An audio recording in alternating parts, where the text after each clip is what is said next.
after. Midnight.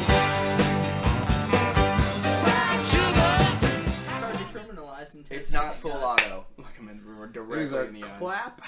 Piercing. Just kidding. I don't have my every single headphones time. on, so I don't have to worry about it. All right, we're rolling. We're doing All good. right. Nice. Right. Welcome back. Yeah, say all right. All right. All right. All right. So, would you like to introduce our Yeah, absolutely. our So beautiful today couch? we are joined by Dennis Buzard and Matthew Transki. And that's all I got. I didn't really prepare anything for it. No. Fair enough. Dennis, Okay. Dennis, you've been doing photography, videography, and now you're getting into cinematography. Yeah. How long have you been doing the photography portion? Photography, really, I've never really been into photography ever.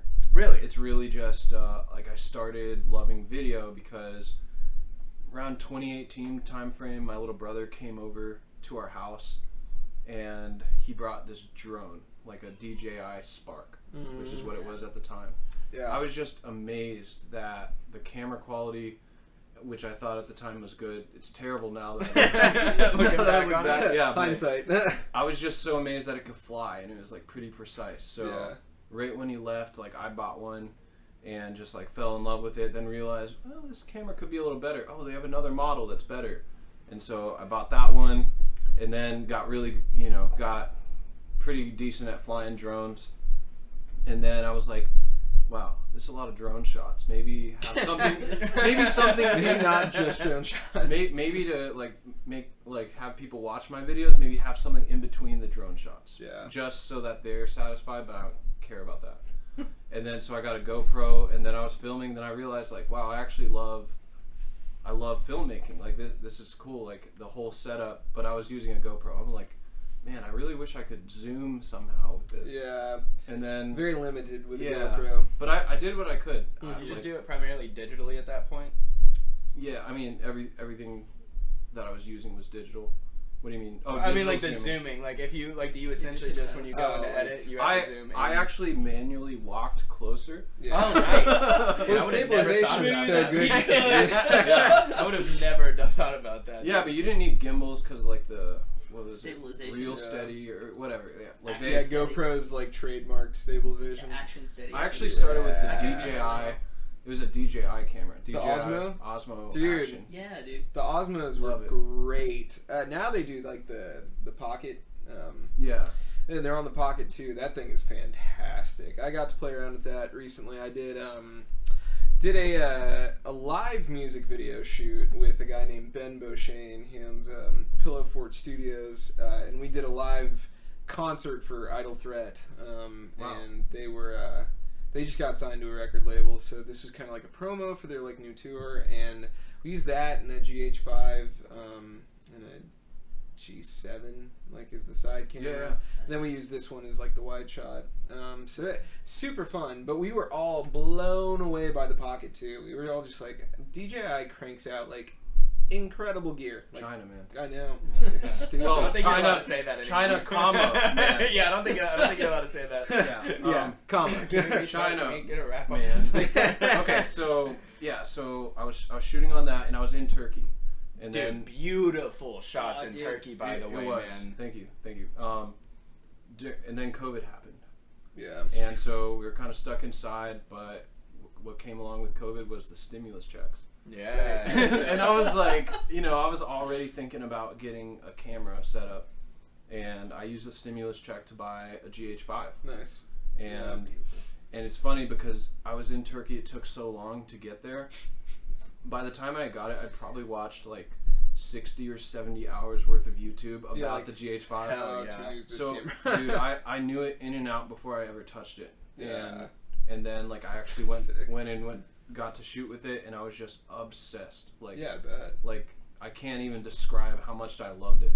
And it's probably like weird to say that, but like really I just fell in love with the whole process of everything, creating shots. And honestly, I was kind of just shooting what I thought were beautiful shots, and I didn't really have any story going on. Yeah. And then I started to realize like you can take the best shots ever, but if you're just making a montage of nothing, Yeah. then it's a moot point. It's interesting you came to that conclusion naturally too, because like I studied film my whole life up until I went to film school, and I swear I keep telling people this. Like, there's no reason to go to film school except for learning narrative structure, because they'll teach you how to apply that specifically to film as the art form, and it changed my ability like instantly. Just understanding how to frame a narrative in a way that like not only makes sense but is compelling to a majority of people.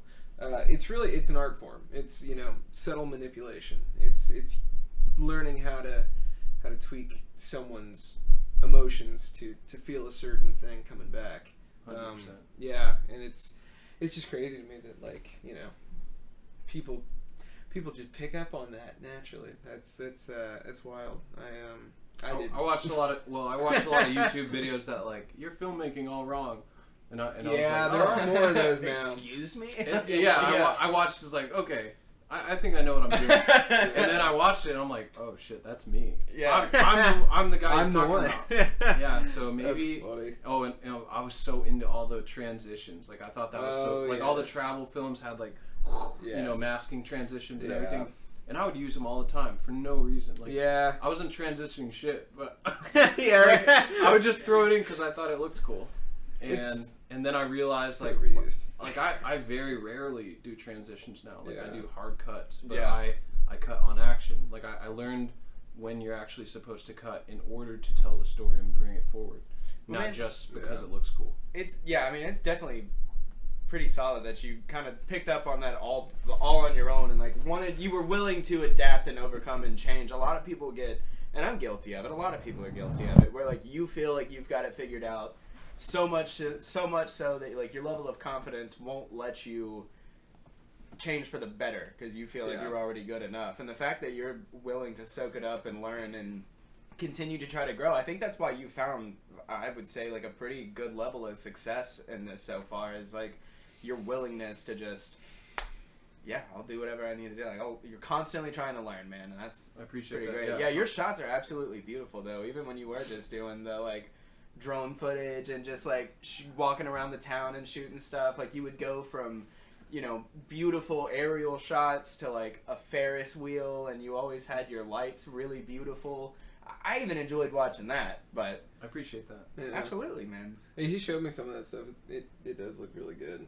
Thank you. Yeah, I mean, well, first off, before we jump too deep into the podcast, thank you guys for coming on. Absolutely. Thank you so man. much for having Appreciate me. it. It's almost It's like an a honor. small reunion too, dude. Yeah. Because Yeah. like we all went to high school together. Yeah. We all stay in Why- steady contact, but we haven't seen each other. I at least haven't seen either one of y'all in A decade. A lot. Nearly. Literally. Wow. maybe That's not a crazy. decade. That's At least crazy. with you, maybe not a decade, but Yeah, definitely like 8 years minimum. Like it's been a long time. Yeah, that's crazy. It's so crazy how you can stay in verbal communication for long, but I haven't like physically been. Granted, you've been overseas and you've been all over the world doing, you know, life. God knows what. Yeah, I surely don't know. Shooting Ferris wheels in skyscraper. Yeah, right? Flying $3,000 airplanes and shit. Yeah. That sounds like a good time. Well, okay, so let's do some background real quick. Sure. You guys want to introduce yourselves, and then maybe like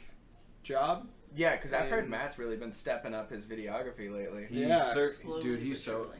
he definitely has. Yeah, slowly but surely. He's getting good. My journey started. It had to have been about 1.5 years ago.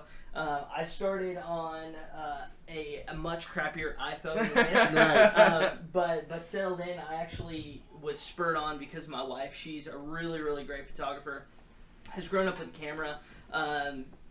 Never really was just like super compelled to do it, but passionate about it in regards of just like capturing moments. Mm-hmm. And we joined a small group actually inside of our church, and it was all based around photography, videography, things like that. Wow, that's really cool. And it was just a neat niche. point of like having a group that was based around something other than just our faith, things like that, but our passions as well, which was really cool. That's very cool.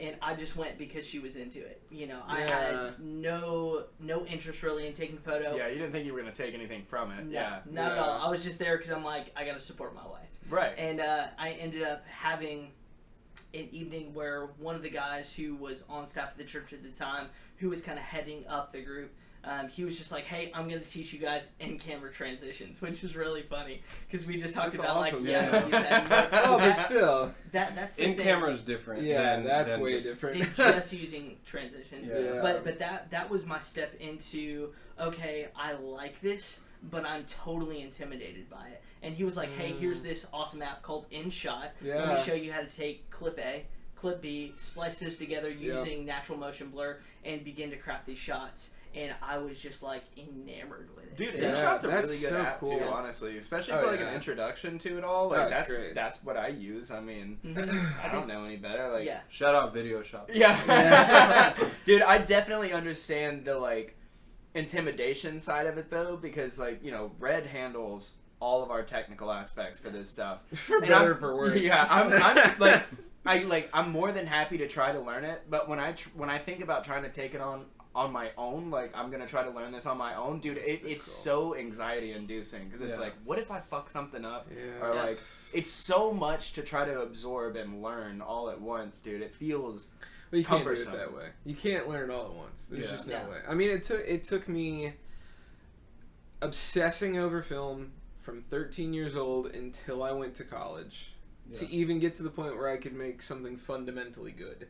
And the reason that I can do all this stuff is because I worked as a live crew person Yeah. on different stuff. I mean, You're this a is live more of crew, like you an did event a podcast, setup. podcast. Yeah, like, I this mean, is, yeah. It's complicated.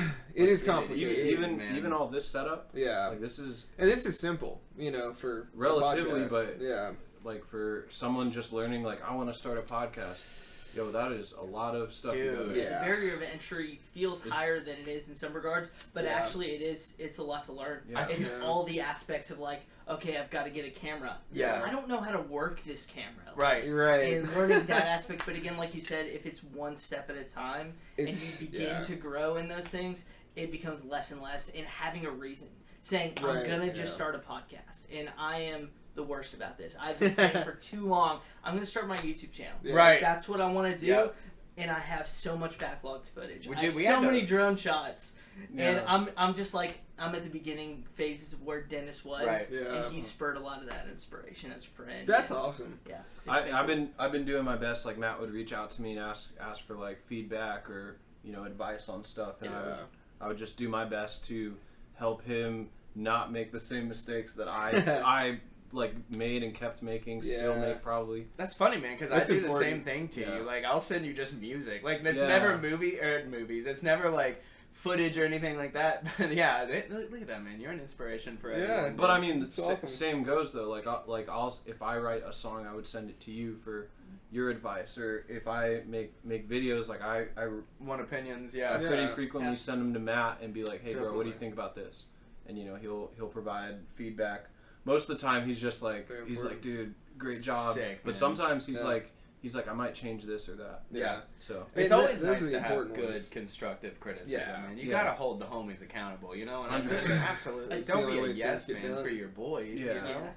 Yeah, I think the key to growing in any aspect of your life is 100% community. When you can have like-minded people in your circle and in your corner to say yes, or again, maybe sometimes it is like, hey, maybe I'd change this, or sometimes you're just at a point of like, I've got this project in front of me, but I'm really like strapped for ideas. Sometimes just having the inspiration and Yeah. outside perspective of someone else. Absolutely. Of like, man. what would a consumer want to see? Like, helps you Yeah. to be able to You're get looking to at that it point. this close. When Yes. you're the one working on it, you are right here in it. you And know so who you need you know someone. who I trust the most? Who's that?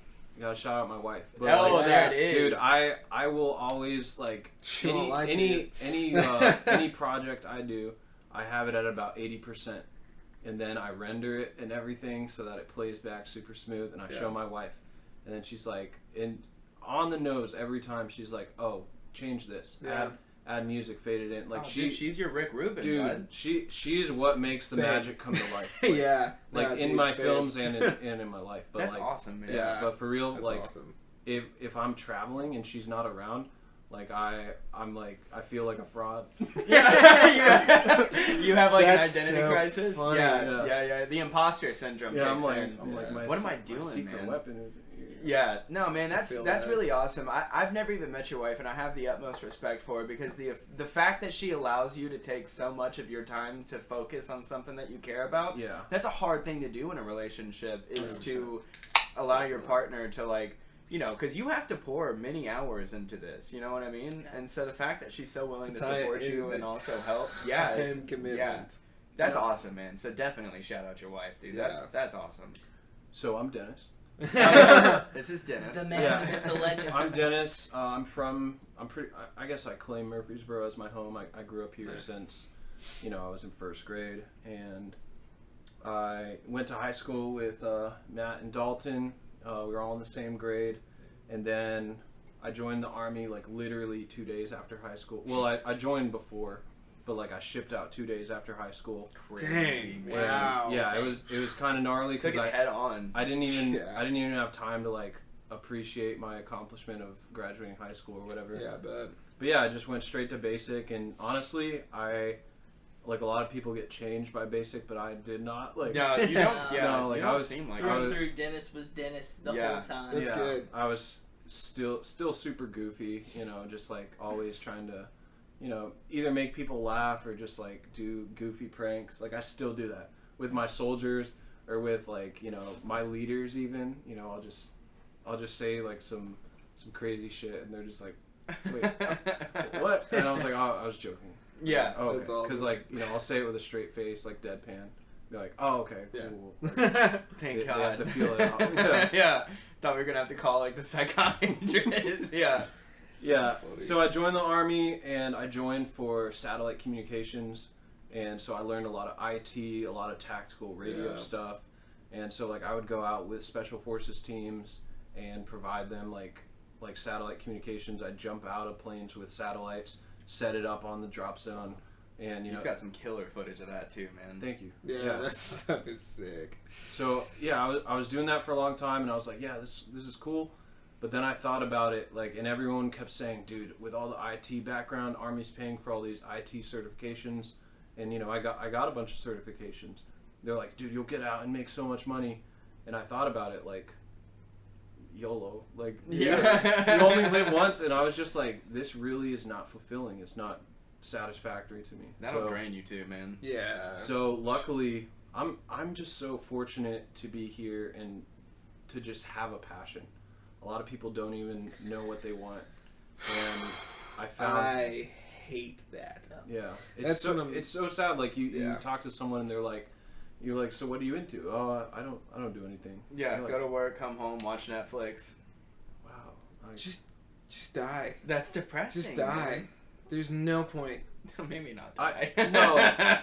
Maybe not die, but Find yourself. find what makes you tick. Find That's what you're the about. problem, though. People like that aren't determined enough to even go try and look to find themselves. So anyway, I was doing that job, kind of thinking about like, do I really want to do this for 20 years, retire, and then military retirement? It's nice, but it's not enough to live on. Yeah. So I'd still have to get another job, which guess what it would be? The same shit. Yeah. And they're like, but you'll make a lot of money. Cool, but Yeah. I still won't be satisfied. And then I'll just live all my years doing something that I'm just like, about. Well, You're what's in a the point of money daydream. at that Day point to day, anyway? you would be in a daydream. Like, well, what if I would have done Exactly. what you did do? Exactly. Yeah.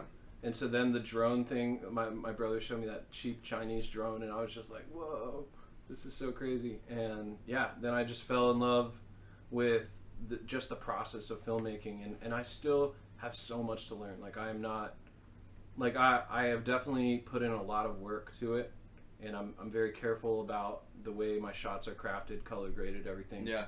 But dude, I still have so much to learn, and I basically changed my job in the military from satellite communications to combat camera, which now the job requires you to go into combat zones with a camera, take photos and videos. Like I wish they had just a filmmaker job. Yeah, right. But You just do the cool army commercials. Never that simple. Yeah, no, right. yeah, I'm not really into photography, to be honest, but that shit's easy, bro. Yeah.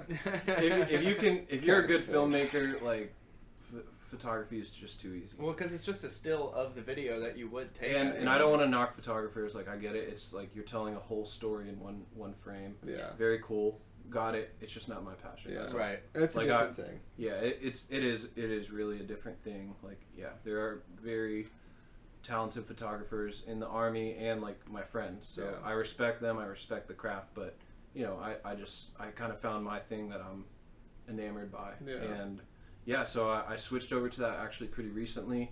And up until then, I'd only had like YouTube University. Right. In Dude, training, you can learn anything It's the from best there, way. though. It really is the best way. I really did learn a lot of conflicting opinions on stuff, and I kind of found my own way. But That's where then discernment comes into play, though. the military trained me the way they wanted me to do it, which is kind of like, I wouldn't say it's on your level, like classical film training. Yeah, but it's definitely more.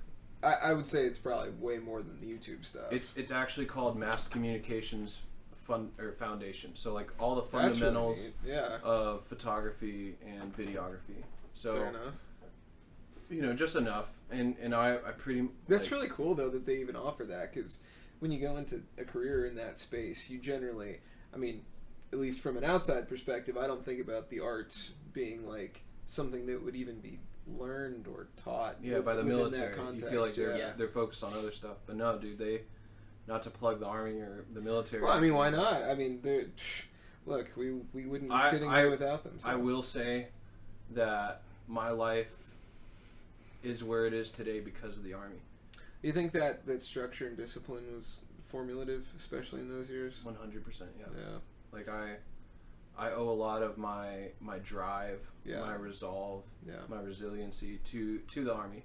The way it's taught me to think, the way it's taught me to navigate problems. Yeah. Like I do pride myself on like problem solving capabilities. Yeah. And that's something that I just learned through the Army. Like Yeah.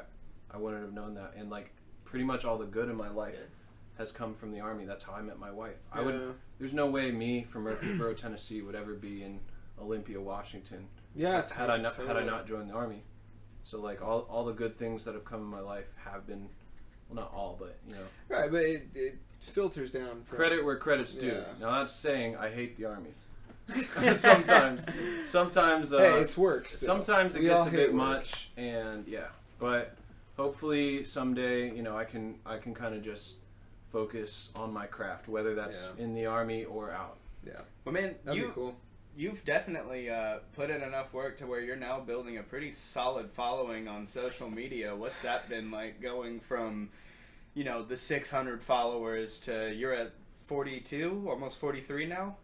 I think I'm at 43.5. 43 point... Dude, that is impressive, man. Yeah. I mean, you're already, you know, even outside of lining up like a day-to-day job, I mean, who's to say that you don't just do this full-time strictly from a social media standpoint? Like, how do you feel about that? Is that something that you're kind of trying to work towards? Continue to build the audience and... Yeah, honestly, it's something that I never even thought was feasible for me. I'm good at the moment. Thank you. But I'll just give you the skinny. For the longest time, I had about like 600, maybe 700 followers. And they were all like people I knew, like from high school, people I met in the military. You know, you really don't meet that many people in your life. You really go, don't. Like, Unless you're outgoing. You I mean, really try but for it. even so, it's just like a happenstance. Yeah, oh, yeah. acquaintance, You know, like. Although I'd love to adopt the mindset that just anyone can be a friend. I really try and do that when I go out in public or at work. But it's hard. It really takes determination to break through some of those social barriers. And empathy. Yeah. Yeah, 100%. Yeah, because not everyone is where you are, nor do they want to meet you where you are. That is true. That's fair. How do you think that you got to where you are now? Do you think it was just hard work, determination? Do you think you found a way to crack the algorithm? What put you? Tell me, The please. ever-changing Please tell me. Yes. Yeah. I'll tell you the secret to growing on social media, and it's actually super. The way to do it is super simple, but it takes work. And a friend of mine, actually, I didn't know him at the time, also in the military, but he had like 20 or 30 something thousand followers. He happened upon my page somehow, and he just DM'd me. He's like, "Dude, why do you not have 1 million followers?" Yeah. And I was like, nice to meet you. I'm Dennis. And I'll name drop him. Joseph Truesdale, Coach True's daddy. He just messaged me out of the blue, and he's like, "Why do you not have 1 million followers? Your stuff is great." And I was like, "Thank you, I appreciate that. I think maybe the algorithm hates me or something." Yeah. And he's like, "Listen, man, I think I know the secret. It worked for me. I blew up like really quick, and I'll bet you can do it too, especially with your content. And all you have to do," he just said, "post for 30 days, 3 reels a day. They don't need to be bangers. They don't need to be great. Yeah. But just make 3 reels a day for 30 days. Be as consistent as possible." And I was like, okay, whatever. But I had just gone on leave because our daughter had just been born. Nice. Congratulations. Yeah, by the for way. real. And so, you know, I had time, you know, obviously being a dad, like doing that, but I had like 3 or 4 hour windows during the day where she was sleeping. She slept a lot, you know? Yeah. So I was early days, man. And I was just and it was winter. It was like this past winter, so this is all really recent for me. Yeah. But so I was like, I have the time. I have like a shit ton of footage I've never posted from Turkey. I have a bunch of ideas. I had just gotten a new camera, and I was just like, all right, fuck it. What's the worst that could happen if I just tried it? And so I did it for 30 days, 3 reels a day. Some of them were pretty bad, you know, just like really mid content. Yeah. But And then some of them I really tried for. And like then I decided like, what if I just gave away all the secrets? Like all the secrets. What if I just didn't gatekeep anything? Yeah. And then that's when it really took off. yeah. That's when I started to notice it, when you were like talking about different ways that you set up your camera to achieve certain shots and stuff like that. I saw like the interaction start to grow rapidly. Dude, I remember clicking on your profile because like I said, we've always stayed in contact. And Yeah. so like, you know, I've been on your profile several times, and I remember it, you know, just being like Dennis's profile, and then one day it was like, holy shit. Yeah. What the fuck happened? It was almost like I don't like using the term like overnight, because I know that you put in a lot of hard work, and I know that you put in a lot of hours, and like you've really strived for it. But dude, I mean, you hit like the rapid success. It was awesome, man. I was like, damn, dude. It really was crazy. And I had been like reaching out to brands like, hey, I would love to review this thing. And could you send it to me, and then I'll send it right back after I make the review. So you basically get a free plug. And Yeah, they'd like, be I'm not trying to get free shit from you. they'd be like, 600 followers? Sorry, no. Like, Yeah. so, you know, I was dealing with that. And then I did this 30-day challenge is what I call it. And it worked, man. And it didn't work right away. I did it for 30 days, and I'm like, what the fuck? Day 29, you're like, come on. Lie to me? Yeah. I did it for 3 days, and then my next phase of the military school started, visual documentation, where you learn how to like go and get shot at and film, and like they would shoot us with paintballs while we film. It was super fun, but you had to like, anyway. It's fun when it's paintballs. Yeah. So I Nerve-wracking. was busy doing that, and then all of a sudden, one of the reels I had posted, and I'll tell you which one. It's called "How Aperture Affects Your Image." Yes, dude. And it just opens with like, you know, the aperture opening and closing, and then I just took the same picture in different apertures, and just kept the exposure constant, so it doesn't look like the picture's changing. You just see the background get more and more blurry, and the reel is like 10 seconds. All of a sudden, for some reason, because I had done the 30 days, Instagram put me in a new category that they call like content creator. Like, oh, he did it for 30 days, he's serious. Yeah. So they take your best performing reel and then just recommend it to everyone. Yeah. Plug it, boy. And That's I think right now it's at like 4.4 million views. Dude, that or is something. insane. That's awesome. And it's just a reel. Like Yeah. it's like not a big deal, but because of that reel, I got like 20,000 followers instantly. Yeah. Man, I'm sure. I do that all the time. Ooh. Sorry. All good. Scrolling through Instagram, I will literally just like, if I like someone that like I hear them talking and it's like really cool content, I'll just hit subscribe every single time. Like I won't think about it. Yeah. Because Which you know that totally they'll makes probably sense. have. Yeah. A lot of times I'll go on their page and see like, do they regularly post this, or is this a fluke? Yes. And then I'm like, okay, Yeah. they have good stuff. Like, boom, too easy. Man, the other day I was going, like, you pop up on my, you know, like my For You page or my regular page, whatever your feed is, that's what it is. Sure. So you pop up on my feed all the time, obviously, and I realized, I was like, man, Dennis really made it because this guy's a hater. Like, I was like, it was like a random comment that I don't know if you pinned it or if it was just the last comment or something, but you were talking about frame rates in the video, and the comment was just like, all you did was slow the video down for each frame rate or something like that. I don't remember the exact context, but it was just someone out of nowhere just saying some out-of-pocket stuff, and you just like, I can't remember your response. It was obviously very nice, very casual. That sounds right. I'm trying to build a brand where I act how I normally act. And I've seen which a lot you of should. I've seen a lot of creators that like to just shit talk anyone that has any type of criticism.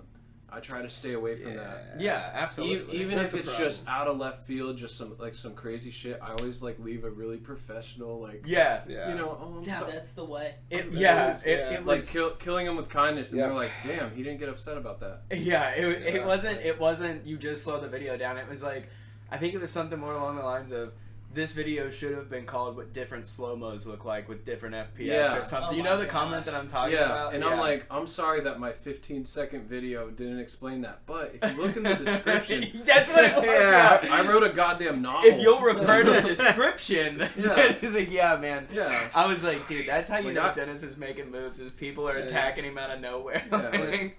That's kind of how that goes. And that sort of content, and I think actually on one of your posts I commented that, was just like, if more people would do or content that was not just gatekeeping and would demystify these things, like what the heck does your aperture control? What does aperture mean? Yeah, because I don't know. Because I couldn't tell you. Yeah, when you get into the lingo, or like no matter what your niche is, like, there's always certain terminologies that you just throw around. Yeah, and people just take that for granted. But again, when someone, like, is really passionate about it, but they have no insight, they haven't gone to film school, maybe they're a high school kid, or someone like me who, like, again, has a natural affinity towards it, but no training at all. It's just, like, content like that makes all the difference of, like, I totally get that now.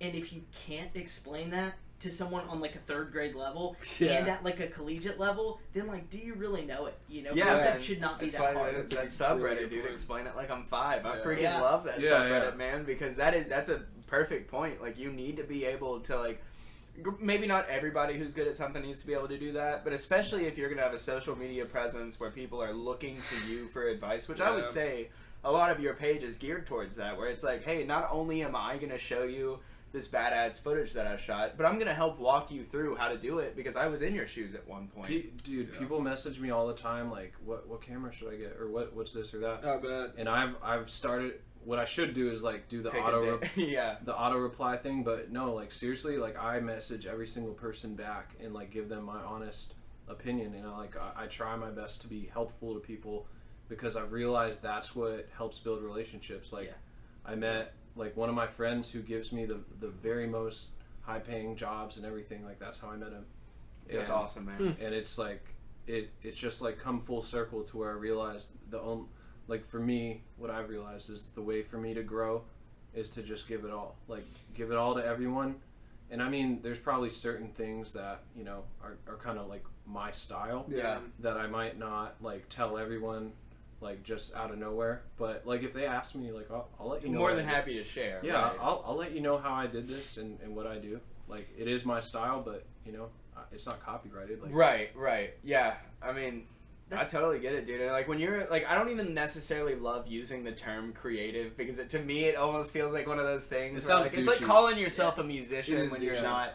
Like I play guitar and I sing and I write songs, but I don't know if I would call myself a musician. I'm so not fucking John Mayer. You know what I mean? Like I played music for a living for 7.5 years, and I still am just like. That's what I'm saying. Well, dude, you're bound for it, man. Because like you also like everybody in this room has that thing where they're like, yes, I can make a bunch of money doing this one job, but what's the point in that? Because we don't know if we get another life in this. You know what I mean? We don't know if we get another shot at anything. So why would I want to stay miserable doing something? And it's like, you, for example, you've been a musician for a long time. You've been in several church bands. Not only that, but it runs through your family, dude. Your sister, she's in a band, correct? Madison Street Worship. Yeah, Madison Street Worship. They just dropped a new single last night. Yeah, awesome. man. So that's What's super it called? dope. Man, I am the You're the worst worst brother in the world, It's all man. right. Here, I'm gonna look it up. I'm gonna plug them real quick. Yeah, plug Do him real it. quick, man. Um, Jenna is extremely talented singer, piano player. I mean, you come from That's the what it lineage is. of musicians, dude. Yeah, I mean, absolutely. Music runs in the family, and actually on my wife's side as well, which is honestly a little more dope. Yeah. You know, my family has always been kind of just casual musicians. Right. My dad was a worship leader for our church growing up. My grandfather was a pastor, so that's kind of what I grew up in and around. So I was on a drum kit from the time I was 6 years old. Yeah, you're Yeah. wicked at drums too. So I That's love awesome. that. That's my passion, and that's what I thought my purpose in life was. Yeah. And I was so wrong. You know, that's a portion of my life, and that's something I can give and serve and do now. And I've connected with so many people because of that. Yeah. But now, you know, like my path is totally different. Yeah. Well, So it's regardless, crazy.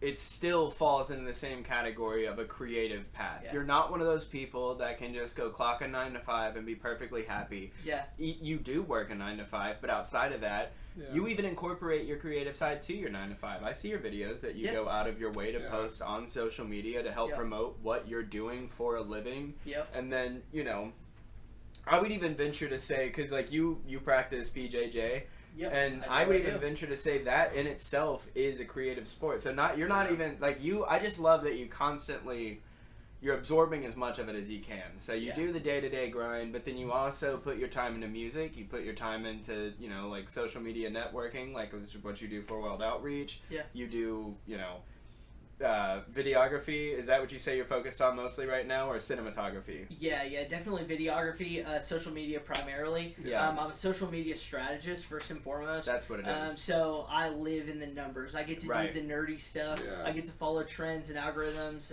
and like try to figure that stuff out. And that's been How did really you get fun. hooked up with World Outreach? Because that's not the church you grew up in, right? No, not at all. And that's not an easy gig to get. No, it is. Yeah, It they're is a definitely massive one of the church. That's biggest. the biggest church. Yeah, Yeah. yeah. In this area. Yeah. Yeah, it is Definitely. definitely one of the biggest churches in Middle Tennessee. I mean, I'm grateful for the opportunity, and by no means do I feel qualified. I didn't go to college. Everybody always has imposter syndrome. Like, Yeah. how did I get I here? mean, Just Yeah. life Yeah. in general is kind of like that. I feel like. Dude, I feel like that at my job as a, you know, like I do like. I'm marketing such and a you blog. get fraud paid everywhere I a go. ridiculous amount of money. Well, let's so. not talk about. All right. Before my sister sees this and kills me, I want to Yes. thank you. Madison Street Worship it just dropped last night. Awesome. There's that. And we shameless wanna plug. thank No, y'all. play it. Okay. We're Yeah, playing, absolutely. We're playing. Play a 15-second snippet. Yeah. This is just the beginning. So. Oh, that's not it. Whoa! Whoa! That was like straight up gospel Jimmy Cho. I don't Hey, even know who at that this is. moment, can we get a timestamp? You need to turn this part down. Me laughing like that. All right, Like, well, I'm we'll go to. I would just go back to Are we more good? music. Are we good? I'm just thinking about the video that will go with this. Oh yeah, so flowy. Yeah.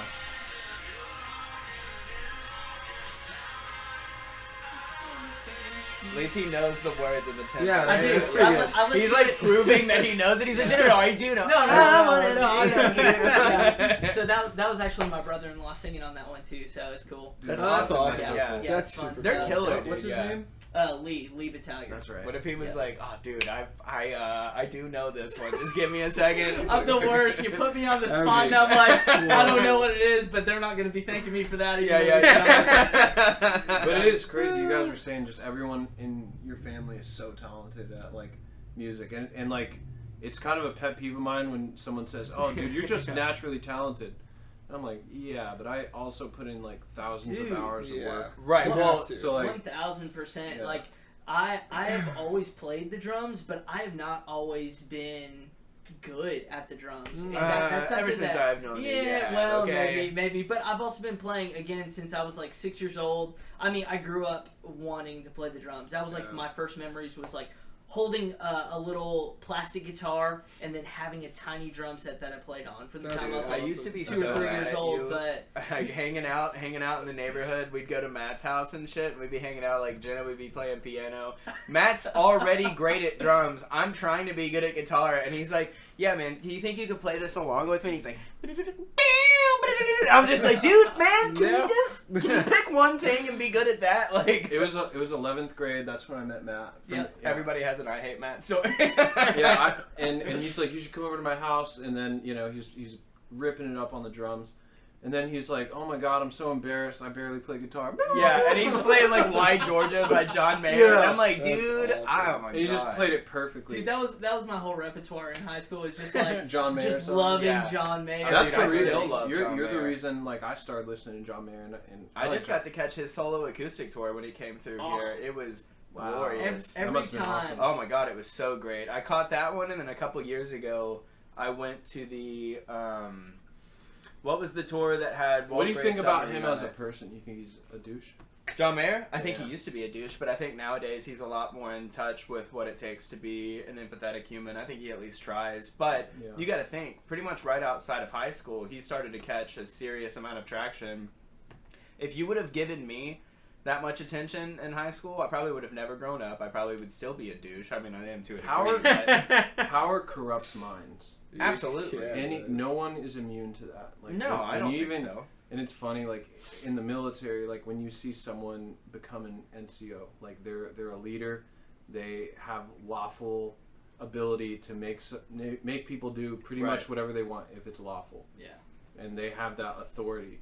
And it's funny to see that switch from them. Starts like, to like corrupt yeah, them. and then you're like, hey man, maybe pump the brakes on that a little bit. You're like they're always really mean Yeah. when Not they bad. first become NCOs. Just because you can doesn't mean you should, man. Yeah, that's true. Respect does not come from fear, man. Respect, because listen, dude, it's drastically different worlds, right? Like, I'm in, like, construction, and I know that it's different, but just, like, a small comparison would be, like, if I work for a foreman who runs his crew by, like, I'm the boss, I'm the foreman, you're gonna do what the fuck I say, when the fuck I say it.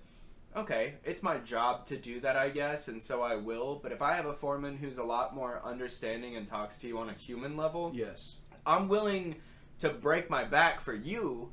I'll work at 110% for that guy. I'll work to keep a job for the other guy. You know what I mean? And there is a big difference in Huge, that. yeah. Yeah, leading by example and not by being in a dictator or Right, whatever, that's you know, like, essentially, yeah. Yeah. Just, again, overpowering and being overbearing in everything you ask. It gets to be a lot, man. It's just, I don't know, like, we have built a society at this point where we have to work to survive, right? So nobody necessarily wants to be here. I don't hate my job, but I wouldn't do it for free. It's not a hobby of mine. It's not a passion of You mine. would be crazy I do to it. do Right, your that's what job I'm for saying. free. Dude, yeah, you work hard.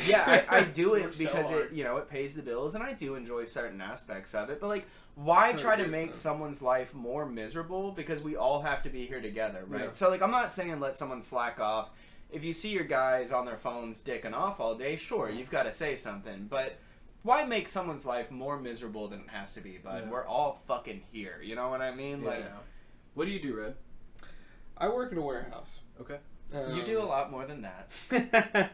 Yes, I do. I'm a director in a warehouse. yeah. No, I mean, I just pick and pack at a warehouse, but I mean, my passion, it used to be film. Well, you do guitar lessons as well. I do teach guitar. Heck yeah. So we're all guitar players. Yeah. All of us are guitar players. Nice. Yeah. Y'all want to see who's the best real quick? Dude, I'm for sure No, I'll at the pass bottom. that up. But No way, dude. You and I are. I'm a one-trick pony when it comes We're to guitar. tied. We're tied. Well, you these two dickheads right Y'all here. two play the same style. Yeah. I would venture Yeah. to say we probably play more similarly. Because, like, I grew up playing Christian music. I was in Life Point's worship band for Yeah. all of my high school. So Idle Threat, you mentioned them Yeah. earlier, right? Zeke. Yeah, Zeke is Dude, a great guy. Yeah, I traveled and did a camp with him. Really? Dude, we know so many people. He's we just met. I such... think. Yeah, Cannot We're- wait. you and me are gonna have to Yeah, connect we'll after have to this. connect for sure. but yeah, no, Zeke... What about me? Zeke's awesome. Obviously. Okay. Ooh. The only thing is, you fly away very often. That's- Now, that's Yeah. fair. Wait, Of how course. often do you come to Tennessee? Like, I wish more often, but realistically twice a year. Yeah. that's pretty fair. Like just to see my family. Well, hey, I'll buy you a beer every time you come in town. Too easy. Say less, bro. Say less. Yeah, there we go. But yeah, so I went to film school. I did the whole 9 yards. Worked in the industry for a long time. I I graduated in 2018. I worked. Where did you start when you started the industry? Because that's still My an boy enigma was a to me. road dog for a long time. I was, yeah. So What is that? I You toured with a a band. Okay. I did all their social media stuff for about 6 months. That's badass. Before that, though, I was an intern at LifePoint. I basically did all of their social media and videography for between 2013 and 2015. And then I got out of that because I went to college. And when I did that, I just kind of kept picking up jobs. I would DP on different short films. Did some dog food commercials. I shot a Netflix special. You had a videography business that you were doing really Sure. good with. Yeah. You were booking a lot of clients. Yes, that did happen. You and had then- the RV King. Also, let's Yeah. not just brush over the whole, Netflix thing here. Yeah, I like, shot a that's pretty Netflix dope, too. comedy What? special. That was pretty fun. That was actually through a friend. That's he, amazing. He got me on that set. It was a really cool day. It's not come out yet or anything, but yeah, it was really fun. What camera were you shooting on? That we used the Sony Venice Cinema Series. Oh, no big deal. Oh. Just $20,000 Yeah. camera. no. Well, I can dream of try watching something like again, that. yeah. I mean, I've shot Reds. I've shot Alexas. I mean, Let me prove more about pretty how much- little I know about No, cameras. bro. It's not $20K. That's a $80,000 Yeah. buy. Jeez. Buy. Yeah. And that's not And the not even. lenses are twice as much. Yeah. near. Yeah, the lenses are very expensive too, but yeah, that's just the camera used to film Avatar. And Yeah. a bunch of Oh, word. and Yeah. Top Gun Maverick, no big deal. Yeah. Whatever. Yeah. It's super fun. It's It looked whatever. amazing. But I kind of fell out of love with film. Okay. I haven't even told you this whole journey yet, but I guess I'll do it now because why not? Please. When I was working at this warehouse, I basically got to a state of I don't want to be complacent. I want to have a higher purpose. It's I felt not like like a blue collar job that makes you come to realize. basically, well, and that's the thing though. I was grappling with multiple things. I was grappling with being newly married, my own masculinity, because I've always kind of struggled with that in the way that I always lived counterculturally, always kind of wanted to be on the outside of things. I wanted to be I'm a very emotional guy, so I always grew up understanding women better. I always had female friends over male friends because they were some of the few people I felt like I could actually be genuine with. Yeah, okay. But grappling with a lot of different struggles, and then my father passed away right before I got married, like a month before my wedding, and all of that mixed with being in the very place that I always told myself I would never be in. Like, I basically vowed my whole life, I will not work in a warehouse. And I got married, and we went through a bunch of financial difficulties, and it was the only option, and I got to this point where I was like, all right, God, like, I trust that you have a plan for me, but I feel like I'm being punished right now. Like, I feel like I'm Job. I feel like I'm walking through the wilderness without a compass. And I basically just prayed for direction for like 3 weeks. Wow. And what God told me and what I got from it was I need to step up into my masculinity since my father passed away. I need to forget my selfish ambitions, which to me was filmmaking, because it had been something I had taken pride in and really flaunted since I was a young teenager. And then to work ridiculously hard and to try really hard, because that's not something I've ever had to do. I was fairly privileged in the way that, like, I had an upper middle class family, always artistic. Everyone in my family is an artist, so anything I wanted Your to do in dad's that, story is crazy. yeah, which we can talk about, but every single person in my family is an artist, so I got supported in every way, shape, and form That's awesome. for my art, and it was great because What did your dad do?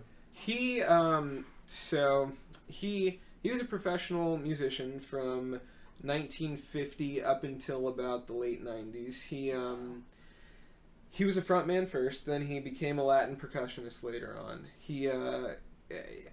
He's done so much did so much incredible stuff. He got to open for Jimi Hendrix at the big amphitheater in Washington D.C. when he came to town. He Wow. played with Steely Dan.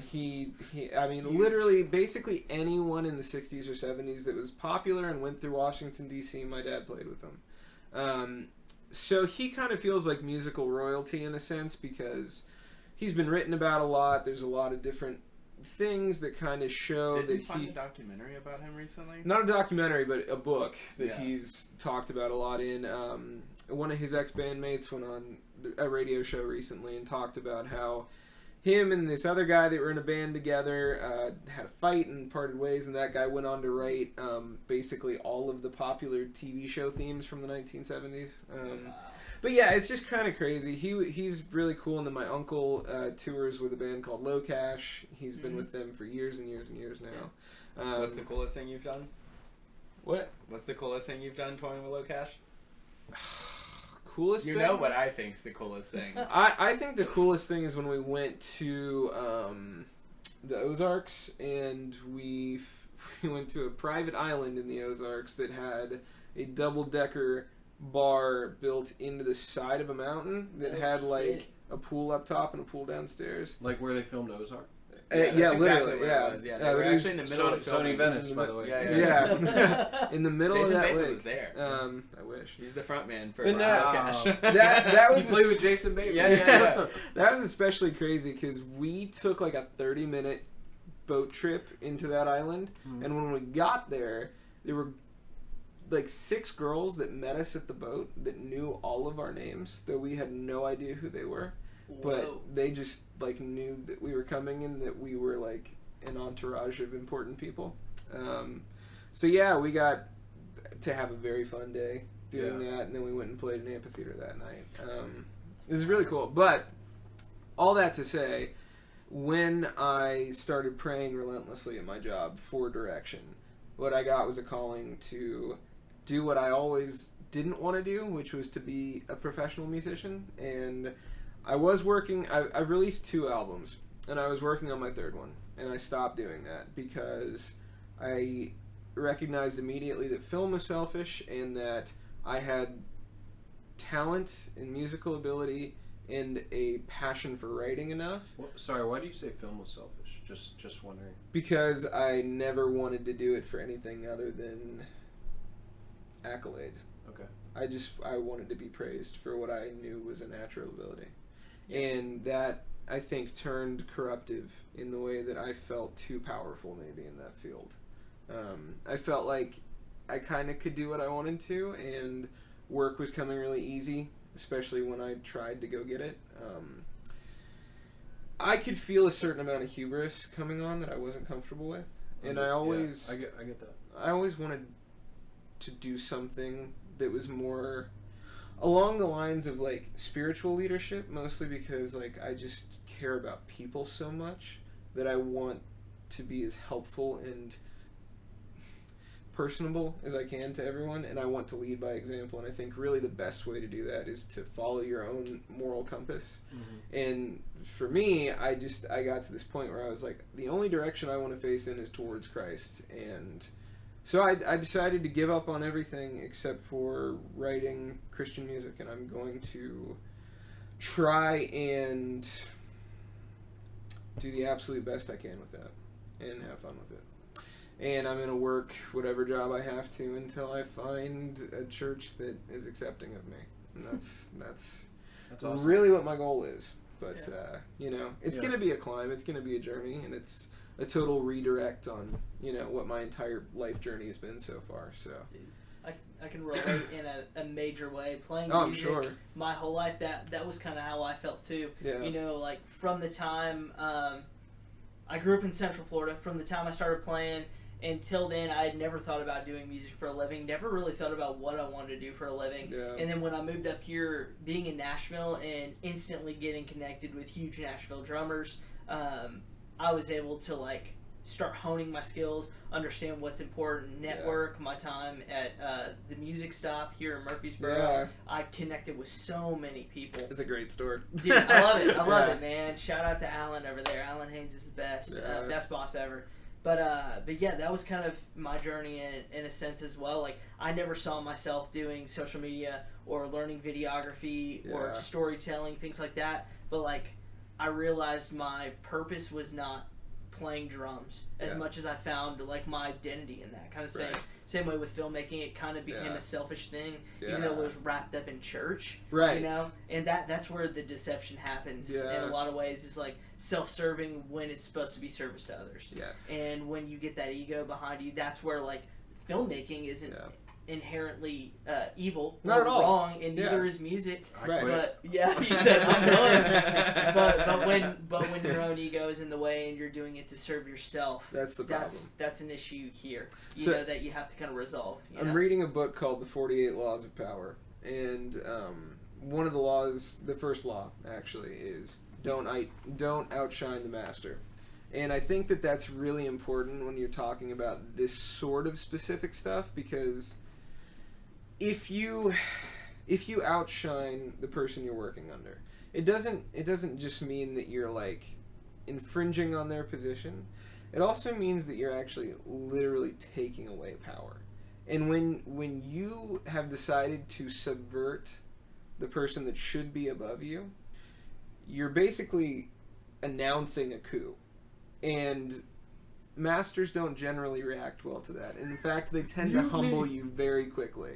And I feel like that happens with spiritual matters, but it also happens just with like stuff like that, where it's like, I'm a great drummer, I deserve to be praised for this, I'm going to keep doing this until everyone recognizes that I'm like the best. But eventually what happens, I really feel, is like people or your own self will humble you eventually to the point where you just go, I went too far. I needed to be tested. I have a differing opinion. Let's hear it. Basically, I'll go back to the military, but I always encourage my soldiers to be like me but better. So I try my very best to lead by example, but I want them to outshine me. I want them to do better than me, because that pushes them, and they see that at the same time, like I'm willing for them to go to schools that I want to go to, but I send them instead because I want them to grow, and I basically just try to be the leader that I didn't have. Like. Well, I think you're in a unique position with that too, because you have the opportunity to be really effective in their lives, whereas I think maybe sometimes the advice of not outshining the master is given to more specific workplace situations, maybe. Okay. Because what you have is, I think there's a difference between performing well and making your boss look bad. Yes. You know what I mean? There's a huge difference there. Behind that. Yes. Well, and I think especially with your particular situation, you're incentivized a little bit for them to be better than you. Because what you are... Because when they're better than me, that makes me look good, honestly. Right. No, it does. And it's a whole legacy. Yeah. Military is... It's really an interesting field, just in general, because it operates so much differently than most other structures or political hierarchies. And honestly, I don't have much experience besides the military. That's literally all I know. From the moment I graduated high school, that's all I've been doing. So I don't really have much life experience compared to, like, I do, but you've got tons of like experience, but not necessarily like flipping burgers or something. Those lines. So like I can see how in a conventional job, outshining your boss will put some fire under him and just cause undue friction. Well, and you have to be cautious too about the fragility of people's vanity, because I think that a lot of the time we don't let that shit fly. Like, we really don't give a fuck about that. That's another huge exception, I think, with your particular career path, is that you all are blatantly honest with each other.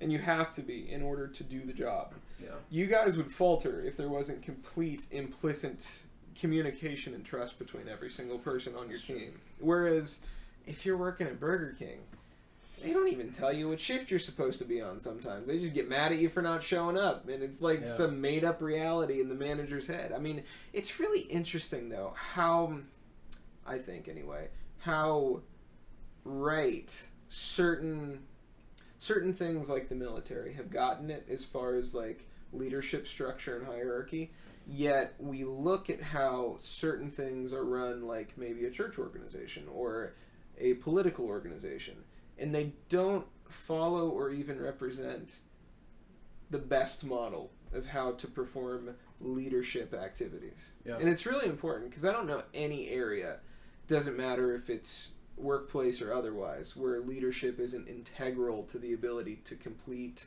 the task, you know?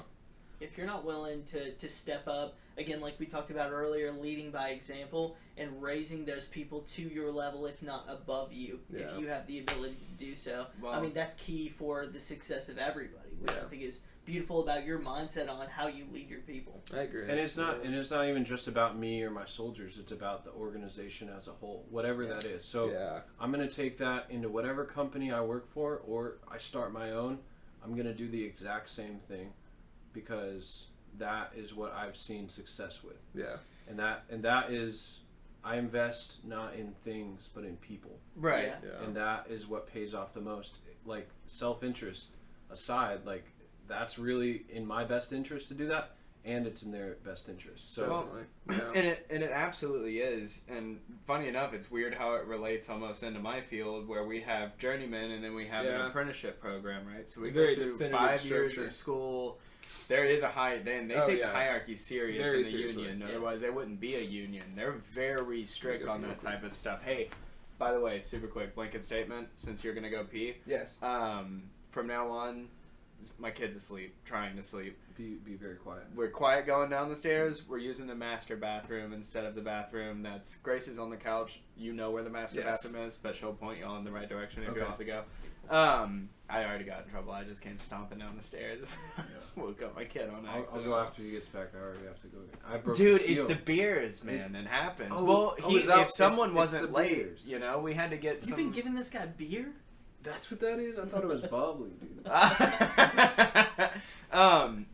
So it's weird, man, because, like, for the union to work and for our pension to maintain stability and, you know, for us to be worth the money that we make, journeymen need to be training apprentices to the level that they are, you know what I mean? Like, you want them to be as good as they physically can be at their job. Not only does it make us more profitable as a unit or a company or, you know, an organization, but it makes us worthwhile. But we have these guys that are, like, so scared that an apprentice is going to take their job. It's like they want to gatekeep certain things because they're scared that a third-year apprentice is going to outwork them. And since the third-year apprentice is worth less money, somehow that third-year apprentice is going to replace you as a journeyman.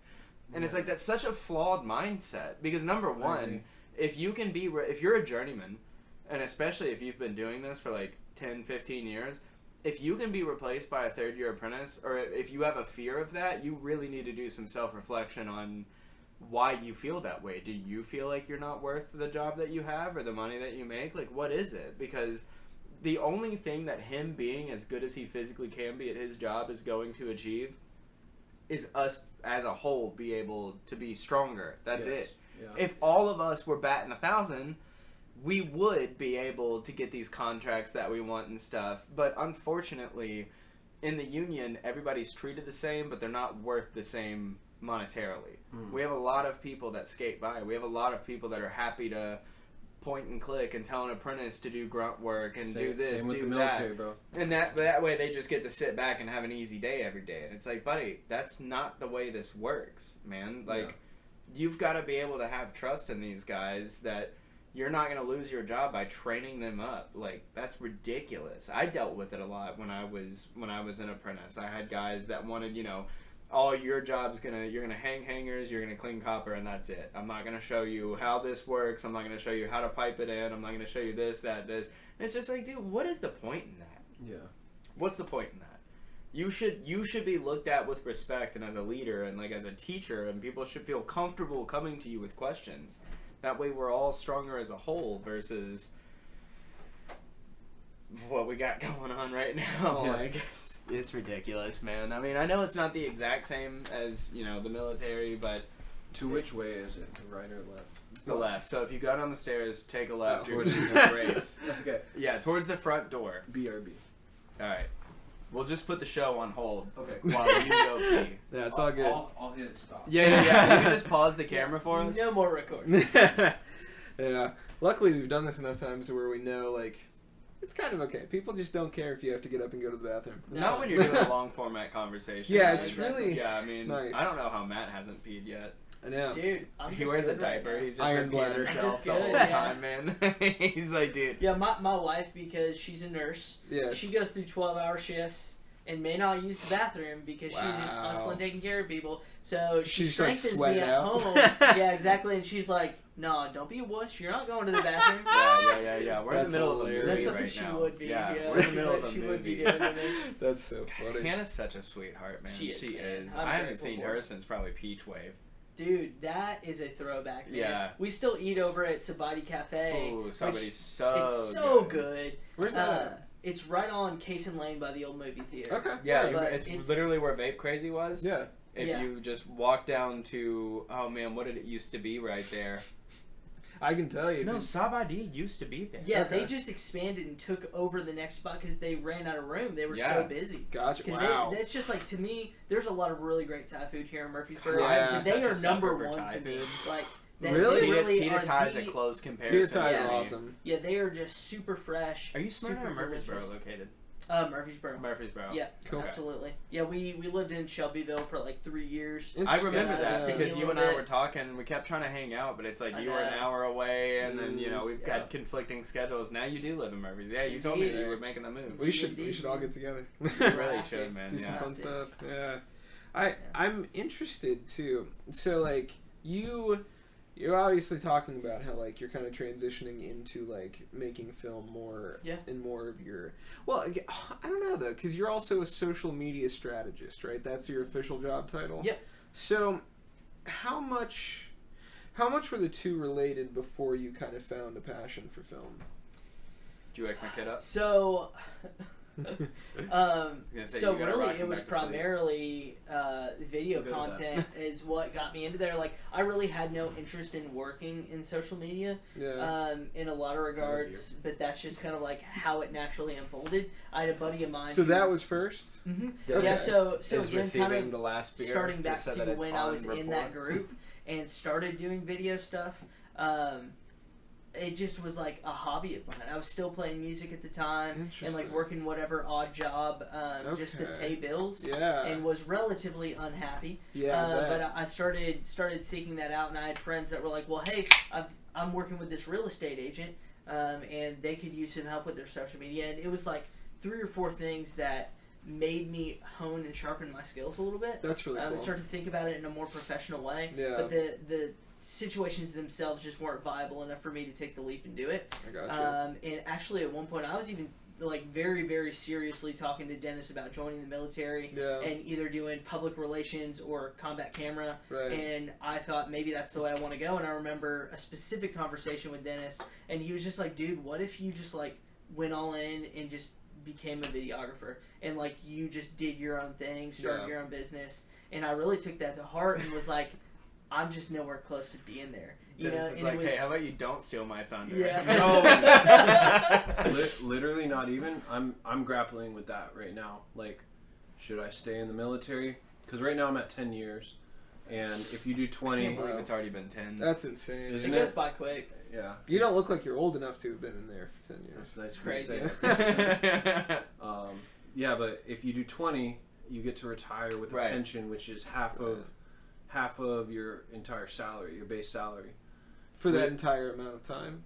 No, like for the rest of your life. Wow. So the rest of my That's life, pretty nice. let's say I was making $90K, I would make $45K a year forever for doing nothing. Yeah. So it's nice, but It's like a trust fund situation. yes, but is that enough to survive on? No.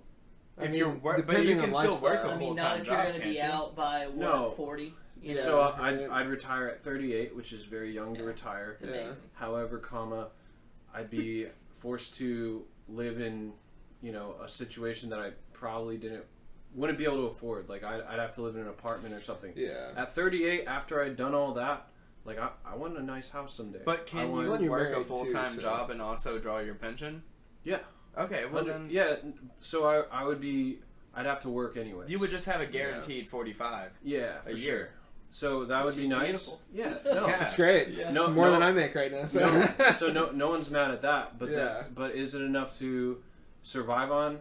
like with the lifestyle that I envision for myself, no. Yeah. Not if you relied just on your pension, but if you did it until you were 38, got out, and then, I mean, like we talked about earlier, dude, you're building you are setting yourself up for a very successful social media presence. Definitely. And even if you didn't want to just be a social media presence, you could use that to leverage other opportunities because of the platform that you have built.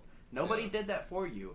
You got, we're just going to round up. It's not that much. We're just going to say you got 45,000 people to follow you, dude. That's a hefty number of people that are looking at you and to you for information.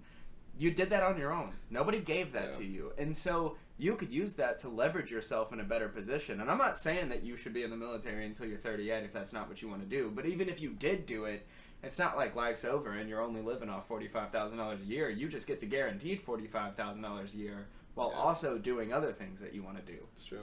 I agree with that, but it's also like, you know, I could do that, get out, and I'd still have to work.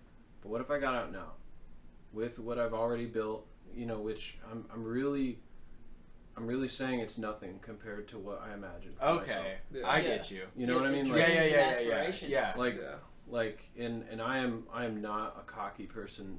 Like I'm willing really to not. turn my back on the 45 because I have I different see so much more potentially, and not just money. Like I really, like I walked out on a lot of money with my last job, right because I want to do something that I'm passionate about, that I care about, that I think can help other people through messages, and you know, like, so that's why I'm really looking into film, and honestly, like my job currently, I'm a videographer. Right. Do I call myself a cinematographer because it sounds cool? Yes. Absolutely. But it's fair. No, like honestly, we've all done that. yeah, and I feel like a fraud every time I say like I'm a filmmaker or something. Like, am I really?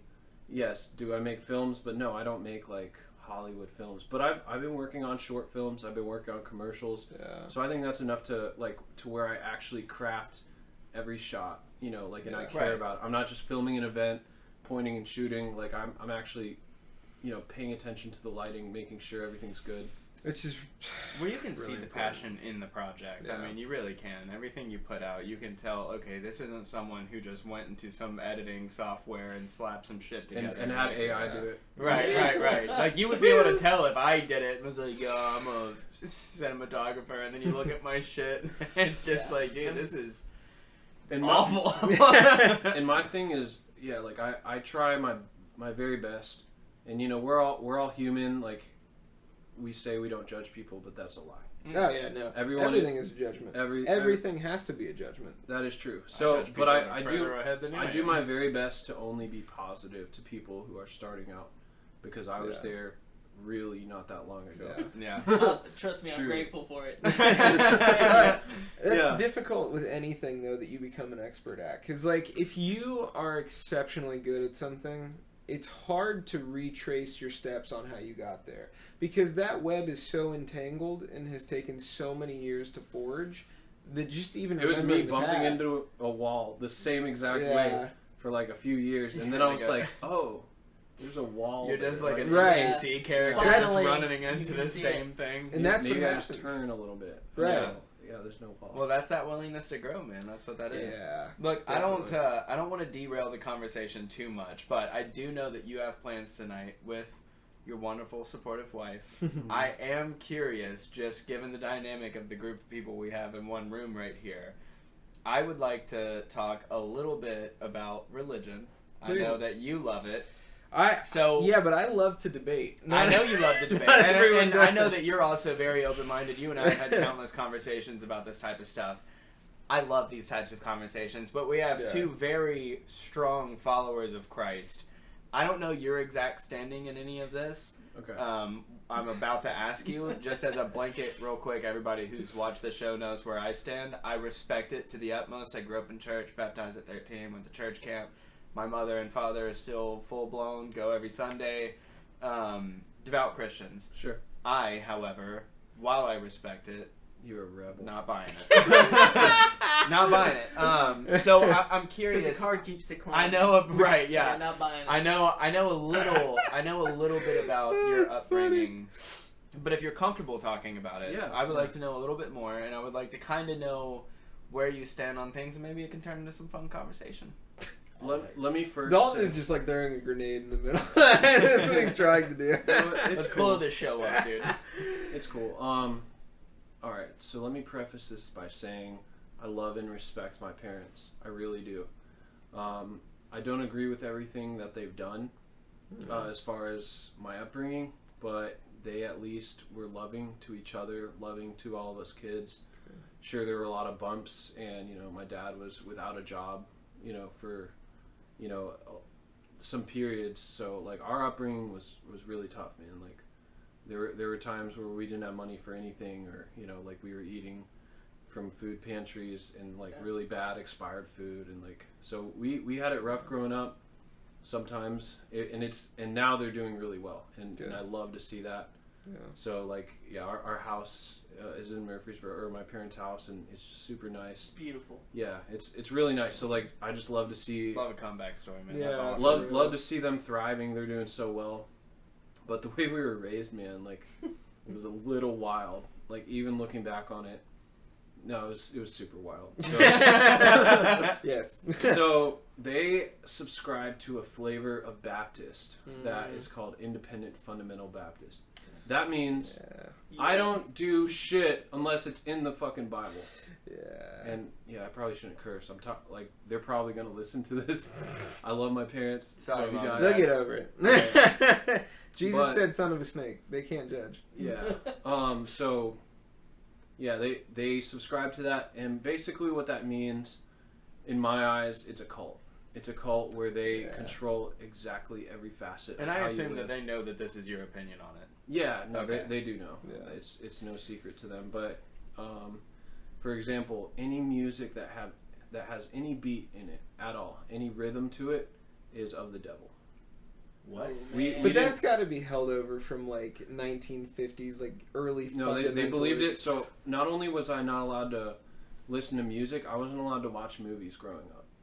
So like, wow. That's even I didn't more even know respectful that. about how musically inclined you are and how much you love cinematography. I appreciate that, Yeah. but That's gifted. a Your real whole thing. life Yeah. has You just are been a gifted, rebellious brother. phase, which is awesome. so like, He lives in a phase, mom. So eventually, so we've never ever had cable, like ever. We did have a TV, Had the bunny ears? like once I was a little, but they didn't do shit. Like, News. Yeah. but we had about 40 or maybe 50 VCRs, but they were all like carefully screened by my parents. No bad words, no nothing. So I know Old Yeller. Yeah. I know like. Old Yeller's great. Oh yeah, That's a fantastic dude. film. It You were really a is a big good Andy movie. Griffith fan Must when have- you were growing up? Yeah. I was. Dude, Must have my- watched The Sound of Music 1,000 Oh. times. My dad loves the Andy Griffith Show. Yeah. He still quotes it. Yeah. My dad's probably seen like 10 movies in his lifetime. That So, sounds right. All John Wayne. like, No, but he actually has seen Kung Fu Panda. He quotes that. Nice. Wow. I love that. Yeah. And I lo- dude, good for him for He's stepping like- out he's of like, the comfort zone. You know, if I'm gonna watch anything, Yeah. I want to And- watch and the Fat Jack, Panda. let me- Black as a panda. let me say they've changed now. But So growing they have up, grown. Yeah. growing up, man, they were very strict about that. Like, my mom watched Finding Nemo, and at one point in the film, Nemo says to his dad, "I hate you." Like that's like the beginning of the story, and then the character arc and all that. Yeah. But because of that, I wasn't allowed to watch Nemo. I wasn't allowed to watch Cars. Like I was allowed to watch Spider-Man or anything like that. Like all the stuff my friends were talking about Yeah. at my and my parents. I think a reason why we were so needing for money was my parents paid to send us to a school called the Bill Rice Ranch, and it's like a private Christian school. Yep. Not I've a- heard of Bill Rice. I've heard of it. Not Yeah. I wouldn't say it's a nice school, but they're like, listen here, the Earth is 2,000 years old. Yeah. Oh, yeah. Very young Earth creators. Dinosaur bones were put there by the devil to trick us. Like just very. That's a new one. I've not heard that one before. Yeah, me neither, man. That's new to me. Yeah. You've never I've been heard in the that? church my whole life. So You heard of a Different church. Stegosaurus? yeah. Demon. Demonsaurus. That's the Devilsaurus right there. Devosaurus Rex. Yeah. So basically, my standard Christian stuff. Yeah.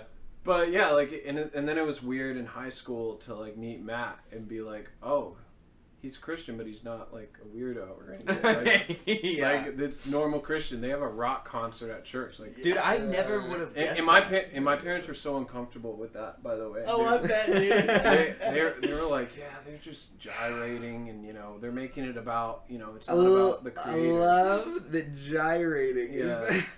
But I don't even have. And I love and respect my parents. I don't want to misrepresent them. Of course not. Growing up, they were especially hard on my sister. Yeah. Annie, and I have 5 brothers and sisters, but she was the oldest, so she definitely went through the worst. Yeah. Dude, you're a big family. Yeah. So that's big. I only know your one brother. Basically, enough happened, and then like some really bad stuff happened. I won't get into that, but basically enough happened to me personally to where I was like, this isn't for me. Right. Yeah. And I went through a phase, and I'll be honest, like when I joined the Army, like I was still like, I would still go to church with Matt, and I was still like subscribing, like I guess I'm a Christian, but like this is like weird. And then I joined the Army, and I realized that my parents had essentially prepared me for a gunfight and given me like a butter knife. And that's like that analogy is how I felt about life and the preparation based on what the church had taught me. Not my parents. Right. I'm not going to blame my parents. So but shielded. You weren't really allowed. So sheltered. To mess I up. didn't really understand anything about other people. I joined the Army, and then I realized all these people from all different walks of life. They're all like generally good people. Yeah. Like I like these people, and Yeah. like some of them are Christians. That's cool. Most of them weren't, and like they're good people that I could like look up to, and they genuinely are compassionate and empathetic. All the things that I value because of my upbringing, and I will give credit to that. Like I am who I am because of how I was raised, but I just don't subscribe to the religion portion of it. Right. And How old are you? I'm 28. How long have you not been subscribing to faith? I would say about 10 or 11 years. Maybe like my senior year, I was kind of just, I would go through the motions, not really, because I didn't know anything else existed. It's crazy to me that you even talked to me in high school then, because I'm a fucking heathen. I've been a heathen. But most of my friends were heathens, That's like, like because you've always been big into the skating community too, and there's a lot of walks of life there. We've got to talk about that before you leave. Yeah, for sure. But I love skateboarding. I'm interested to. Wait! Shout out who? Oh, shout out Gage Berggren. Yeah. All my skate friends. Gage is Berggren. Gage and Matt were my best friends throughout high school, like hands down. And Noah Carroll, shout out Noah Carroll. Will Hall, I'm actually going to his house tomorrow morning. Nice. He goes to my sister's church. Yep. Nice. Will Hall, James Harden. Yeah. James is yeah. a beast, Yep. man. I don't He's want a rock climbing legend now. Wait, does he go to Climb Murfreesboro? Probably. I would guess so. That sounds like I used to work good. there. Okay. I just feel like I've probably seen him quite a few times. I bet. Man, I don't want to leave out people, but there are. There's a huge Middle Tennessee. Let me say, Jacob Clymer, rest in peace. Yeah, R.I.P. Jacob, man. I love you, Jacob. I love you, Skylar. Yeah, Skylar too, man. And you, Skylar, Damn, from dude. my days at the music stop, man. Yeah. It's just so sad to see. Like I've lost friends in the military, and it's awful. It's terrible. Yeah. But nothing hurts like losing friends who weren't in harm's way like that. Right. Yeah. So that really, it's like you compartmentalize things when you're in the military, or I mean, just in life in general, no matter what your profession is. But I've learned to compartmentalize things. So like military friend deaths over here, but then like people you know and love or your family, right? It's kind of over well, it here. almost comes with the territory in the military in a sense, and I don't mean that to sound No, disrespectful. you're right. Like we all know what we're signing up for. Right. Well, it's a job. At the end of the day, it's a job. When you know what's on the line. Yeah. When you're on a job, I mean, sometimes when it happens on home soil, though, man. Sometimes you just got to go to the bathroom and fucking cry. And Seriously, dude. 100%. I'm not like I have like I'll shout out my younger soldier, and he's a leader too. He's an NCO, but he says he always laughs when people cry, and you know, I kind of, you know, I told him my piece on it, but he's not empathetic at all. He's very hard-headed, and you know, he's a good for the job. No, he is a good guy. He's like a little pit bull, honestly. Yeah, like I'm sure. He's a good dude, but I think he's got to learn some empathy. Yeah. Yeah, well, to be well balanced in life, you need man. some people like that sometimes. No. Sometimes Like there's hard decisions that need to be made. He is like, he's great, but I think that's one area that I see that he's just he's mean, dude. Like, well, he's your cat's paw. That's what. Yeah. The but it's kind of horsepower nice because now is. I don't have to be mean.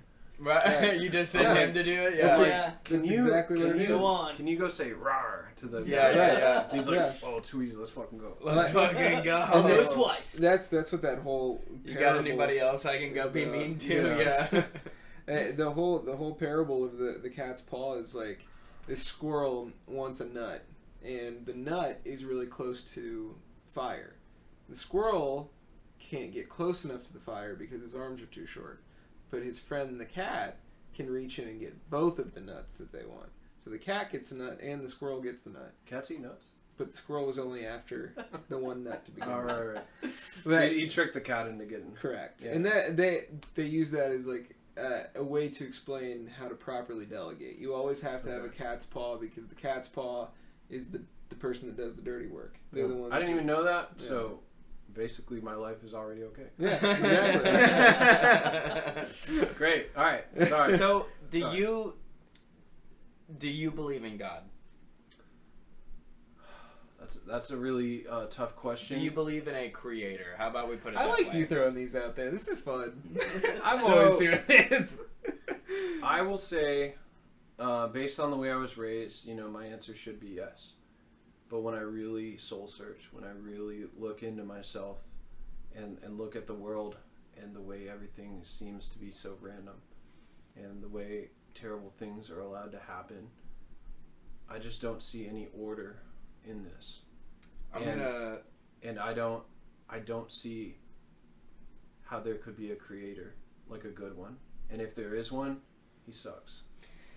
I can agree with that, and just it's weird, man. So like I'm gonna tell you something that my therapist told me, because recently I've been going to therapy for the first time ever in my Good for life. you. Congrats. Yeah. I'm gonna tell you what he told me because I say what you say, and it's unintentional. I use the word should a lot, and pretty much what he told me was, okay, should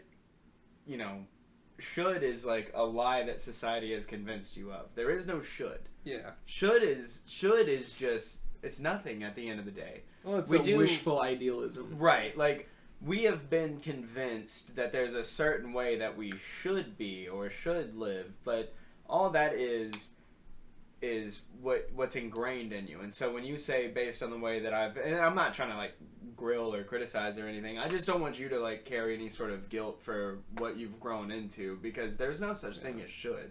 You are who you are, and you believe what you believe, and you're a good person at the end of the day, so it doesn't matter what you should do or should believe. I'm open-minded. You're a though. good person. You know, like I think that's the important I'm part. not. So would I classify myself?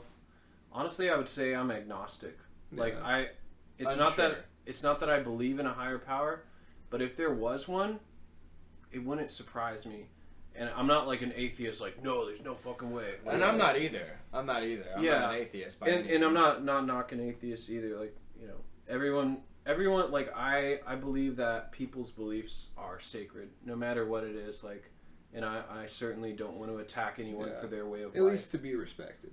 Yeah, no, and I really do respect it, especially with how I was raised. Yeah. And that brings me to what I was talking about. Like, when I joined the Army, I really felt like, okay, so Christianity, that was a bust. Let's see what else is out there.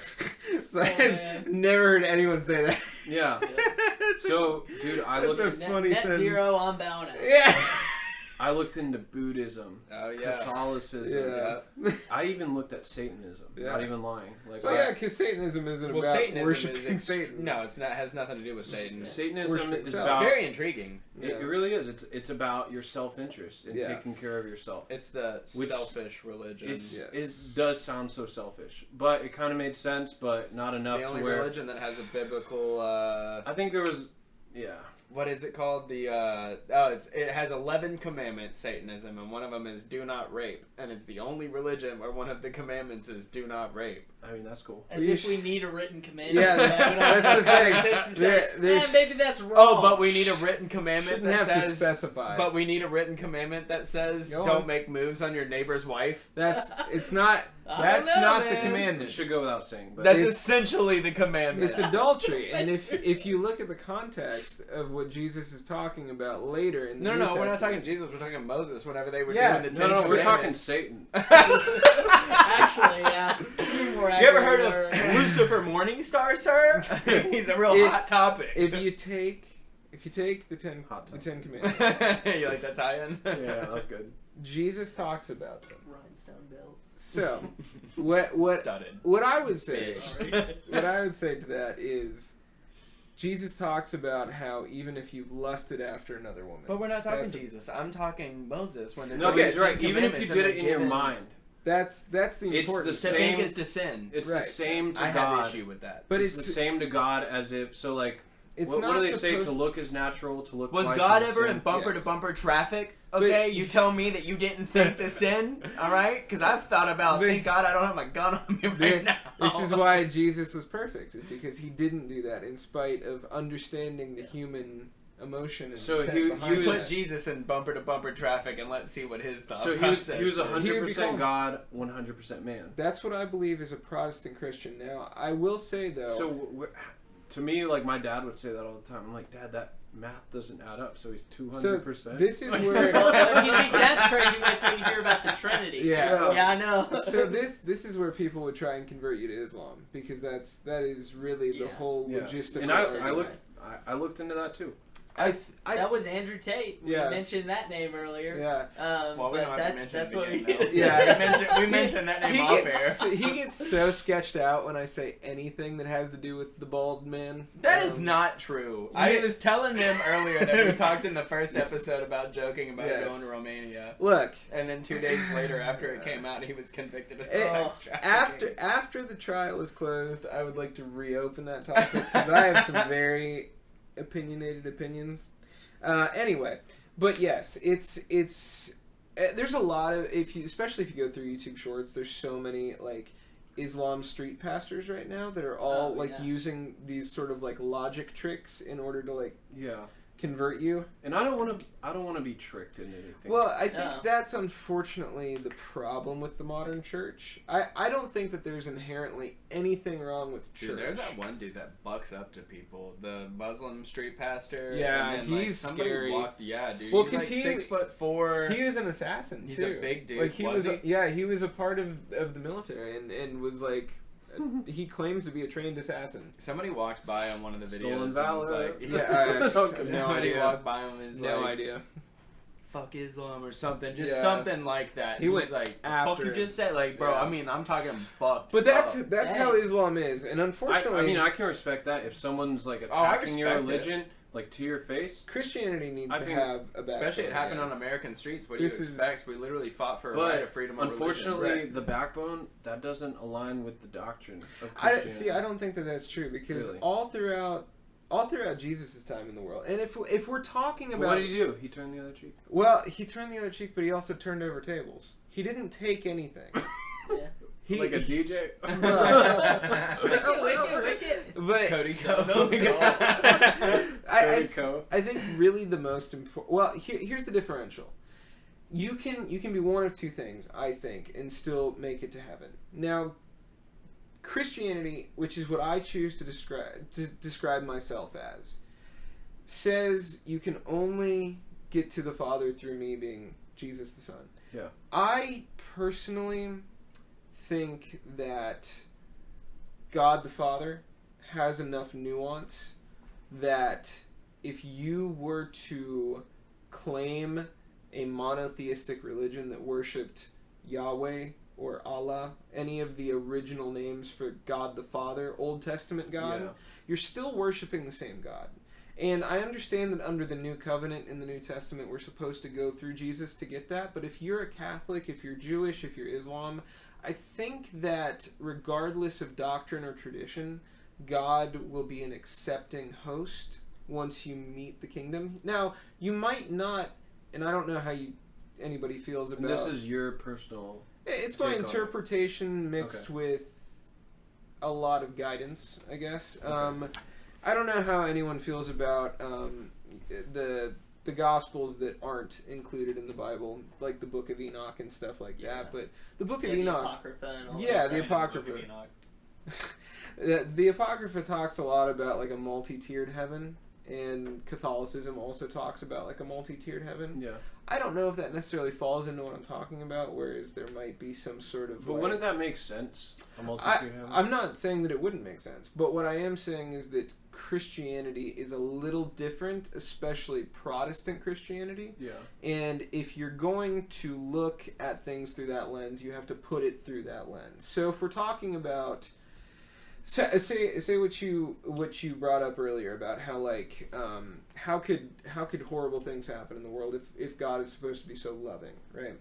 Well, I think a lot of that has to do with personable accountability, because if it wasn't for original sin, none of that would have existed.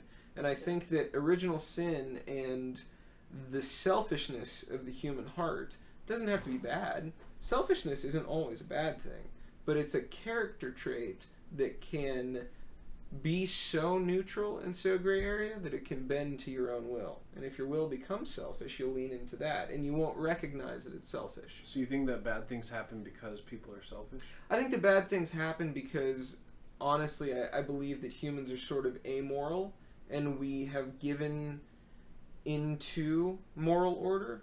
I don't think that naturally, had we not had the guidance of a higher power, that we would have sought moral or ethical order. I think that we've been given an example, and because of that example, we try and live up to it, and we always fall short. And I think that humans are idealistic and very empathetic, but also very determined.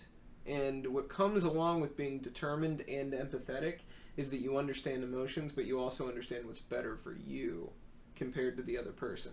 Yeah. So if you're going to continue to mass produce foods, specifically in America, that have tons of carcinogens that wouldn't be legal in any other country in the world, and then we complain about cancer and we say this is God's fault, well, it's really not. It's the food board that's allowing these things to happen in America because we live in a capitalistic society and they benefit monetarily from it. What I don't understand, like, and this is like a personal example, but yeah. my Uncle Wayne, devoted pastor, really sweet guy. I'm sure he's a wonderful person. Beautiful family. Yeah. Devoted wife, great kids, all devout at the time. Yeah. And, you know, my cousin Brittany gets leukemia and dies, and I remember just not understanding that. Like, why someone who's doing God's will, why would God let that? Why would he allow that to happen? Like, they were doing everything right. Yeah. Well, maybe it's not about being here more. Maybe he wanted her to come home to him. Maybe she did what she was there to do. I don't like... I hate that. Like, I'm not trying to ascribe any meaning onto this. I'm really not. I'm just thinking about, you know... Like, who was it that God called... back, was it Enoch? Yeah. Yeah. Enoch was the only person in the Bible that never died a natural death. Yeah, he was not, for God was with him. Right. That's Wasn't what Elijah was called up as well in a chariot of fire? But he was brought back. He was brought back down and killed. Yeah. Okay. Or died, not killed. Yeah. Alright, you can go back down. Oh my Oh my god. The parachute's up here still. Yeah. Jesus is like sick parent God. I think to a large degree I understand what you're saying, but I think really what it all comes back to, and you said it earlier, was original sin. Yeah. And like we live in a fallen state because of the history that the Bible points to. Yeah. And again, obviously, this comes from my upbringing background. Is like I believe the Bible to be the inerrant word of God. Like it is true. It is infallible. Yeah. Like I'll be right back. that is it. Of course. And that's really like what it boils down to for me. And Yeah. I think that the Bible says specifically it reigns in the just and the unjust. Yeah. Like the things that happen in the world happen to all of us. I mean, it could be any one of us that dies in a car accident tonight, Yeah. or has cancer 10 years down the road. Like Yeah. we live in a world where like our bodies are designed To to fail. fail. Yeah, I mean, that's- the Bible says it's appointed once for man, once for man to die and then judgment. Yeah. You know, and that's just like that's brutal. You Totally. know? And I mean, Oh, I've it's seen terrible horrible. things Yeah. happen in my life, Well- but I've not lost somebody in that same fashion. So like, Yeah. I can't totally sympathize, but I absolutely have the empathy. I for kind that. of Yeah. And could understand where you would question.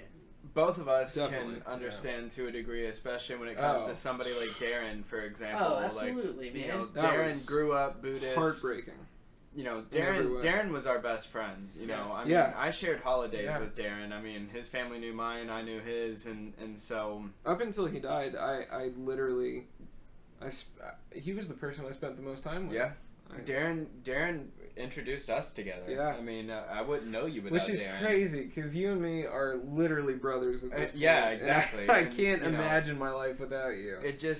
It's wild to me that Darren grew up Buddhist and then started questioning his faith at about 17, 18 years old. Was like, you know, I don't think I subscribe to Buddhism. I think I believe in God, and really took that path by hold and started going to Life Point Church, became Yeah. heavily involved, got baptized. I didn't know that. Spent all Yeah. of his, But he literally, was- all of his free time. He Yeah. started teaching at summer camps. Like, Yeah. as a That's 18, amazing, 19, dude. 20-year-old guy, he was starting to go to church camps. He Yeah. was a youth pastor. Like, took it by the reins, man. Did everything He was he so could. passionate. It was a beautiful He, transformation to watch. Yeah, when the Lord gets a hold of you, man, and like Oh, actually like so shakes powerful. up your life, dude, there's nothing like it. And it did for That's him. that's And, the real proof you know, to me. If you feel that, you don't question anything. I think No, it's science, no. personally. But outside of that, so we'll get into that in a little bit. But I don't want to Be corrupt careful, Darren's or I'm gonna story. start praying for you every I day. don't. My mom already tries. You're gonna, get We shook all up. should. So, Actually, will be regardless. Yeah. Dennis So, and real Dalton are quick. on my list. Dennis, now that you're back up here, I just kind of started this little thing. I understand where you're coming from when it comes to your cousin that Yeah. had leukemia, I because did not mean to be insensitive, by the way. close friend of mine, Darren Syracuse, I believe you know I at do. least I know of him, him, know him. Yeah. You know, he grew up Buddhist, and as he progressed in life, he decided Buddhism wasn't for him; it was taught to him, and so he thought that, you know, Christianity was his path, and it turned out it was, and so he started heavily getting involved with Life Point Church, was baptized, was teaching at summer camps, and just really grabbed Christianity by the horns and wanted to do everything in his power to spread the word. And I mean, he even got me to go to church with him. He knew that I was just there to support him, but like it's the fact that he still tried and was, you know, respectful, like really did everything he could to be a soldier of God. And he was. and you he know, was. You know, Darren then started feeling sick all of a sudden. Young guy. I mean, Yeah, you dude. know, 22 years old. Started feeling sick. Went to the doctor. They told him it was bronchitis. They brushed it off. It'll go away. Didn't get better. Went back to the doctor. It's just bronchitis. It'll get better. Sent him home. Well, I mean, you know, Darren was Laotian. The day he went to the hospital, he was as white as us. And his grandmother said, "You're going to the hospital. This isn't right." They get there. It turns out he was walking around with undiagnosed, untreated flu, turned into double pneumonia of both lungs. And so his lungs kept collapsing. Yeah. So they have put him in a medically induced coma at 22 years old. His birthday, March 23rd. He died March 25th, 2 days after his 23rd birthday, for no fucking reason. Yeah. Pneumonia in Yeah. this day and age, taking out a 23-year-old, Yeah. a follower of God, someone who took the Bible and ran with it and did everything he could. So I understand that anger, and I understand that questioning of how could you allow this to happen? That was my brother. I don't think anything has ever affected me quite like losing him. I mean, that I remember you going fucked through that, me up, man. to be honest with you. So- And I already didn't believe in God. I already, at that point, it wasn't for me. And like I said, I respect it. I'll never say God's not real, because I'm just an animal hurtling through space on a rock. I know nothing. I could die right now and be I presented want you in to front get of the that gates. tattoo. And listen, if I Say die it and too. I'm presented in front of the gates, I'm gonna just be like, man, I was just playing, bro. Like, I'm not gonna lie. When I'm in the air jumping, I'm like, hey God, in case you're real, please don't let Yeah, me in break. case this chute Yeah. doesn't open. I love You know- those memes where it's like the atheism leaving my body when the turbulence on the Yeah. plane Yeah. hits. I'm I'm start gonna- praying quick. Yeah. I'm gonna break our rule. Because it's important to say at this particular point in time. Andrew Tate has a great quote about this. Oh my god. Oh my. I'm breaking the rule. We all shake our heads. He said, at this point, no one cannot believe in God, because if you're on that little submarine that imploded, every single one of them prayed before they died, because they knew that it was real, and they were desperate enough to actually seek it in the moment. The problem is that people are too selfish and too desperate for selfish gain in life to ascribe need upon something different. I disagree Well, so heavily. with I've that. almost died several times, Yeah. Same. and I did not feel that. Okay. Personally, And I'm sure that everyone has a different experience. That Yeah. just happened that's to be... just me. But like, Yeah. yeah, like I think that might be true for in the time I some didn't people. think about that. You know what I thought about? How am I going to be remembered? Like that's all that was going through my brain. It's very important. And like still. like they say your life flashed before your eyes. Like it didn't. Like not all of it. It wasn't like I lived my entire life. But Right. but I thought about like I was very quickly able to sum up the summary of my life and the way I'd been living, and I wasn't satisfied. I was like, wow, I'm going to be remembered like kind of a selfish, narcissistic, whatever. And that really, and luckily, I didn't die, but that I'm glad you didn't die. Yeah. Are you I appreciate kidding? that. Yeah, Yeah. I'm glad to be here with you. But coming Really out of short on that, content. like it changed. It changed me, and now I really try to do my best to be empathetic. Like that's one of my favorite words. I say it a lot, but like I really try to put myself in other people's shoes when I'm talking with them. I think that's Whether they're extremely better than important. me, or like higher up than me, like I'm looking up to them, or they're starting out and they need guidance. Like I really just.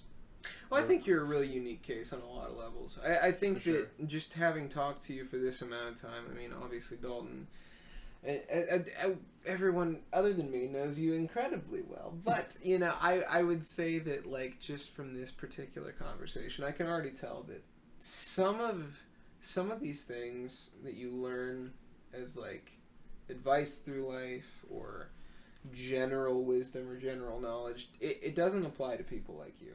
Because you haven't fit the mold in any of your descriptions. You've not only overcome circumstance, but you've been accepting of rather difficult circumstances. You don't have the mentality that most people do. And nor have you really been given an option to, because you thrust yourself into a very difficult career path very early on. And I think that specifically because of that stuff, you have a touch more nuance and a touch more significance behind what you say compared to most people. I think most people go to a job, come home, don't really pontificate on life too much. That's a good word. Some people don't even have an internal Word of the day. monologue. I mean, which I find to be just it doesn't compute for me, because all I do is think all day long. But I'm definitely an overthinker. Overthinker all day. but you're also emotional, and I can tell that. But you I am. you wear it well, because you know when and when not to give it, which I think is really important. I mean, I can definitely sense and see power from you, and I think that you're That's really nice of you to say. well. I think that you're a very. I think both of you are very interesting individuals, but also I think that you both have a lot to give to the world, which I think is really 100%. I look, special. and I've said it to Matt plenty of times, but I'll say it publicly. Like I've always looked up to Matt. Like I've always looked up to him. Like he is a little bit older, and like ever since I first started hanging out with you in high school, like I've always been looking up to you, even though like our belief system isn't the exact same, who knows what it's going to be 10 years from now. Like I do try to keep an open mind. Maybe I will have my come to Jesus moment. Or come to whatever moment. Like, that's what my mom's been saying about me forever. She's like, it'll happen eventually. I thought I honestly thought it would happen when my daughter was born. Yeah. Like I thought that's what it was going to be, and I was so afraid that I would feel nothing. Yeah. When she was born, because I had. How did it make you feel? I had desensitized myself so much through a lot of stuff that's happened in my life, and I was afraid that, like, even when I got married, I remember. Like thinking I was just gonna feel exuberant joy, and not that I'm very, I'm in really the best relationship. My wife is so supporting. Like every single step I took, even when I told her I wanted to change my career field, and she knew it would mean less money most likely. Like she was just so supportive. Like she didn't even hesitate. That's amazing. Yeah, dude. But when my daughter was born, I remember being afraid that I wouldn't feel anything, and then she came out and I held her for the first time, and I remember just like looking at her. She looked like me, and I just started crying. It's beautiful. That's amazing. I can relate to that, man. I felt the same way. I've kind of always distanced myself from emotions. I'm very empathetic towards other people, but when it comes to myself, it's really hard for me to accept emotion from others and show emotions for others. And I had a lot of the same fear, and we kind of had a traumatic birth a little bit. He came out not breathing, and when they finally like got everything going good, and he was laying there and he was just letting out those little like cries almost, and not even full cries, man. I remember just putting my hand on him, and I was like, dude, are you okay? Like, is it all right? Like it hits you, man. There's nothing like it. It just it kicks you in the chest. Nothing can prepare you for that. No speech. Like I remember asking my dad for advice. Like what do I do? Like how do I be a good dad like you? And I asked my mom the same thing. Like how do I be a good parent? And I really just look up to my parents so much, even though the way I was raised was very or I guess it was super traditional, right? In that sense, yeah. But I atypical though. It was atypical, but I admire that they stuck with it, even though it's something I don't agree with.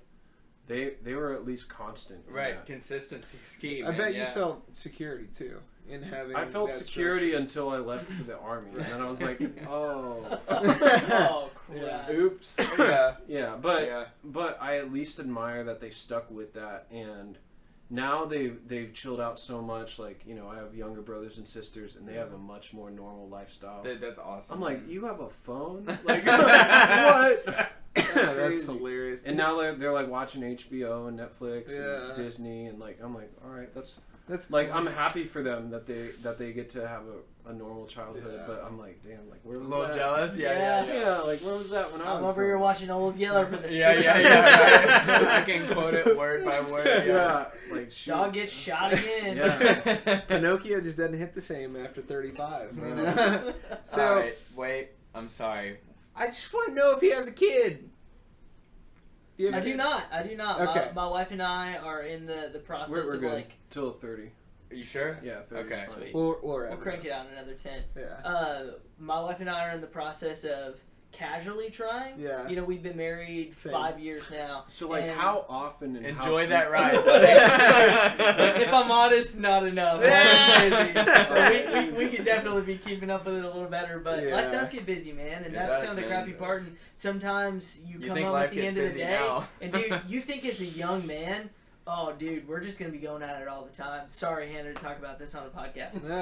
But this is real life, Hannah. But you both get tired. And legitimately, there are some nights that there is no Bro, we are amount 28 of years old. We are not 22, man. I'm just like sometimes I want to lay in my bed and go to sleep, and she wants the same, and that is okay. That is okay. Yeah, dude, I just want to lay here and watch Below Deck. Hey, you know what, though? It makes the times where you're both feeling it, though, so much more important. Absolutely.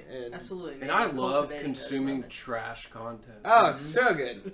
Like, my wife likes this show called Vanderpump Rules. Oh, my God. Dude, yes, same. Oh my gosh! The show is garbage, but it's great. Dude, it's straight garbage for your mind. But with shows like that, I always start watching it ironically, so I can kind of like anytime something cringy happens, I'm like, you watch this shit? My wife got me on the same thing. But then I start to get invested, and I'm like, oh wow, he cheated on her. Wow, that's Yeah. crazy. And then I'm like, catch me up. And then she catches me up, Yep. and I'm like, oh shit, this is actually kind of good. Like, Yo, this should be I'm hit. guilty.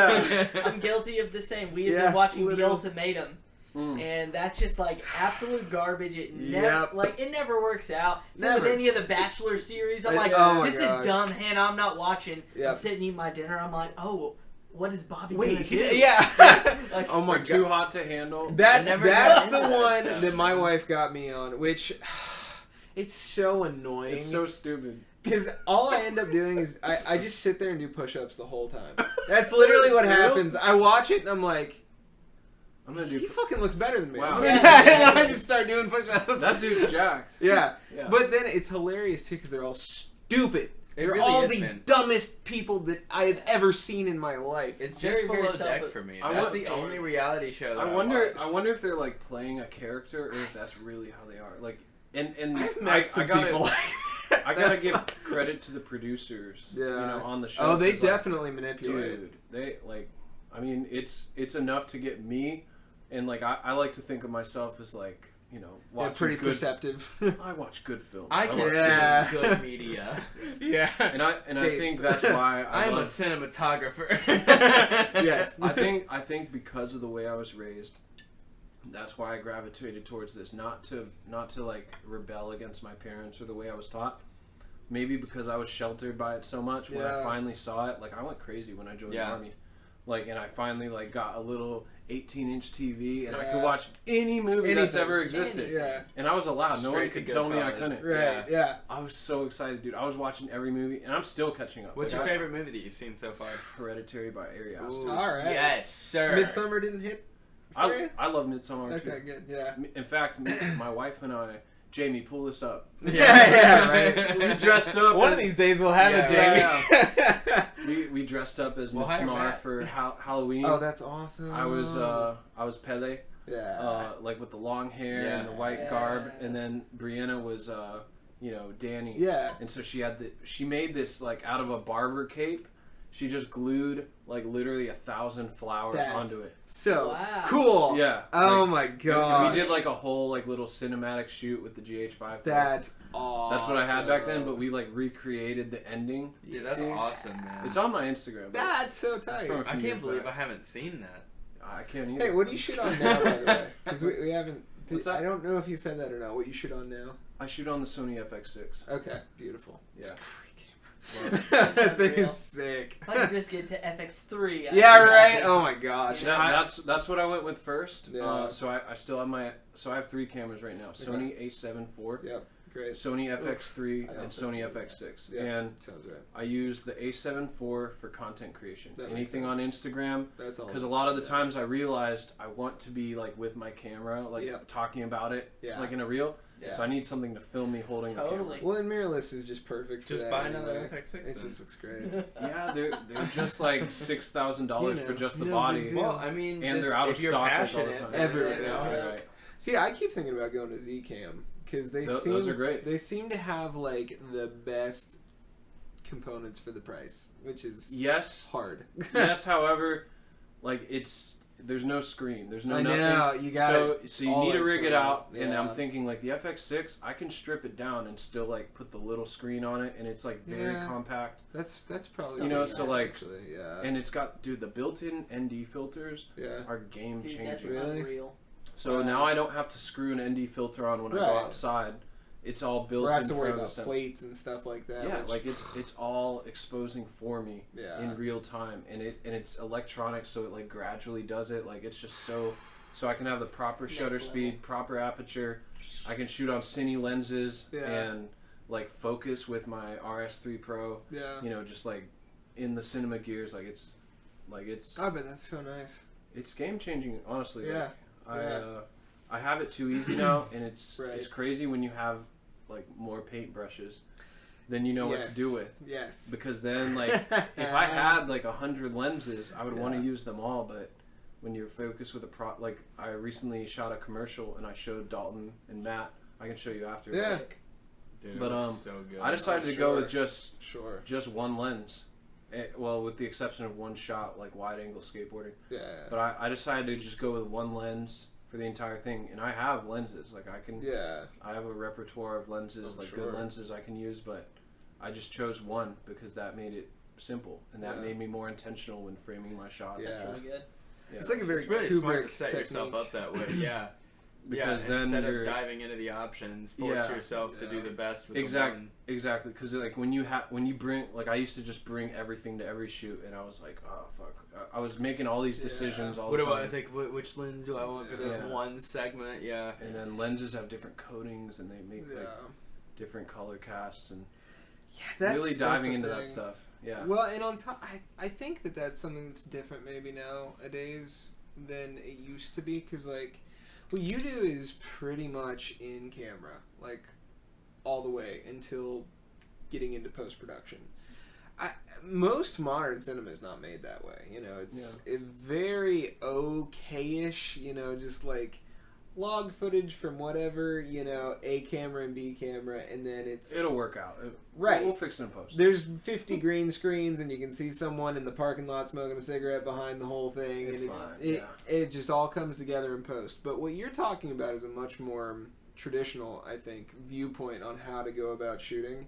And it really does make me think of Stanley Kubrick, because he had this wonderful thing, and I really think... Are you comparing me to Stanley Kubrick? I'm comparing the mentality, at the very least. Dude, that is such a... Well, you are your mentality, so... He's my favorite director of all time, but his whole thing was, he had a DP, but every time he got to set, he would say, all right, everyone just go away for a little bit. I need the actors to just stay in place, and now I'm gonna play with the camera.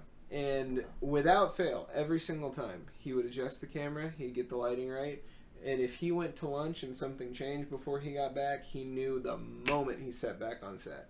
And I think that what you're talking about with like using one lens and having a very direct, precise vision is really the same mentality as kind of like how he used that same foresight as, not only am I the director and I wrote this, but I want to double check everyone to the point where I know that the vision is ensured.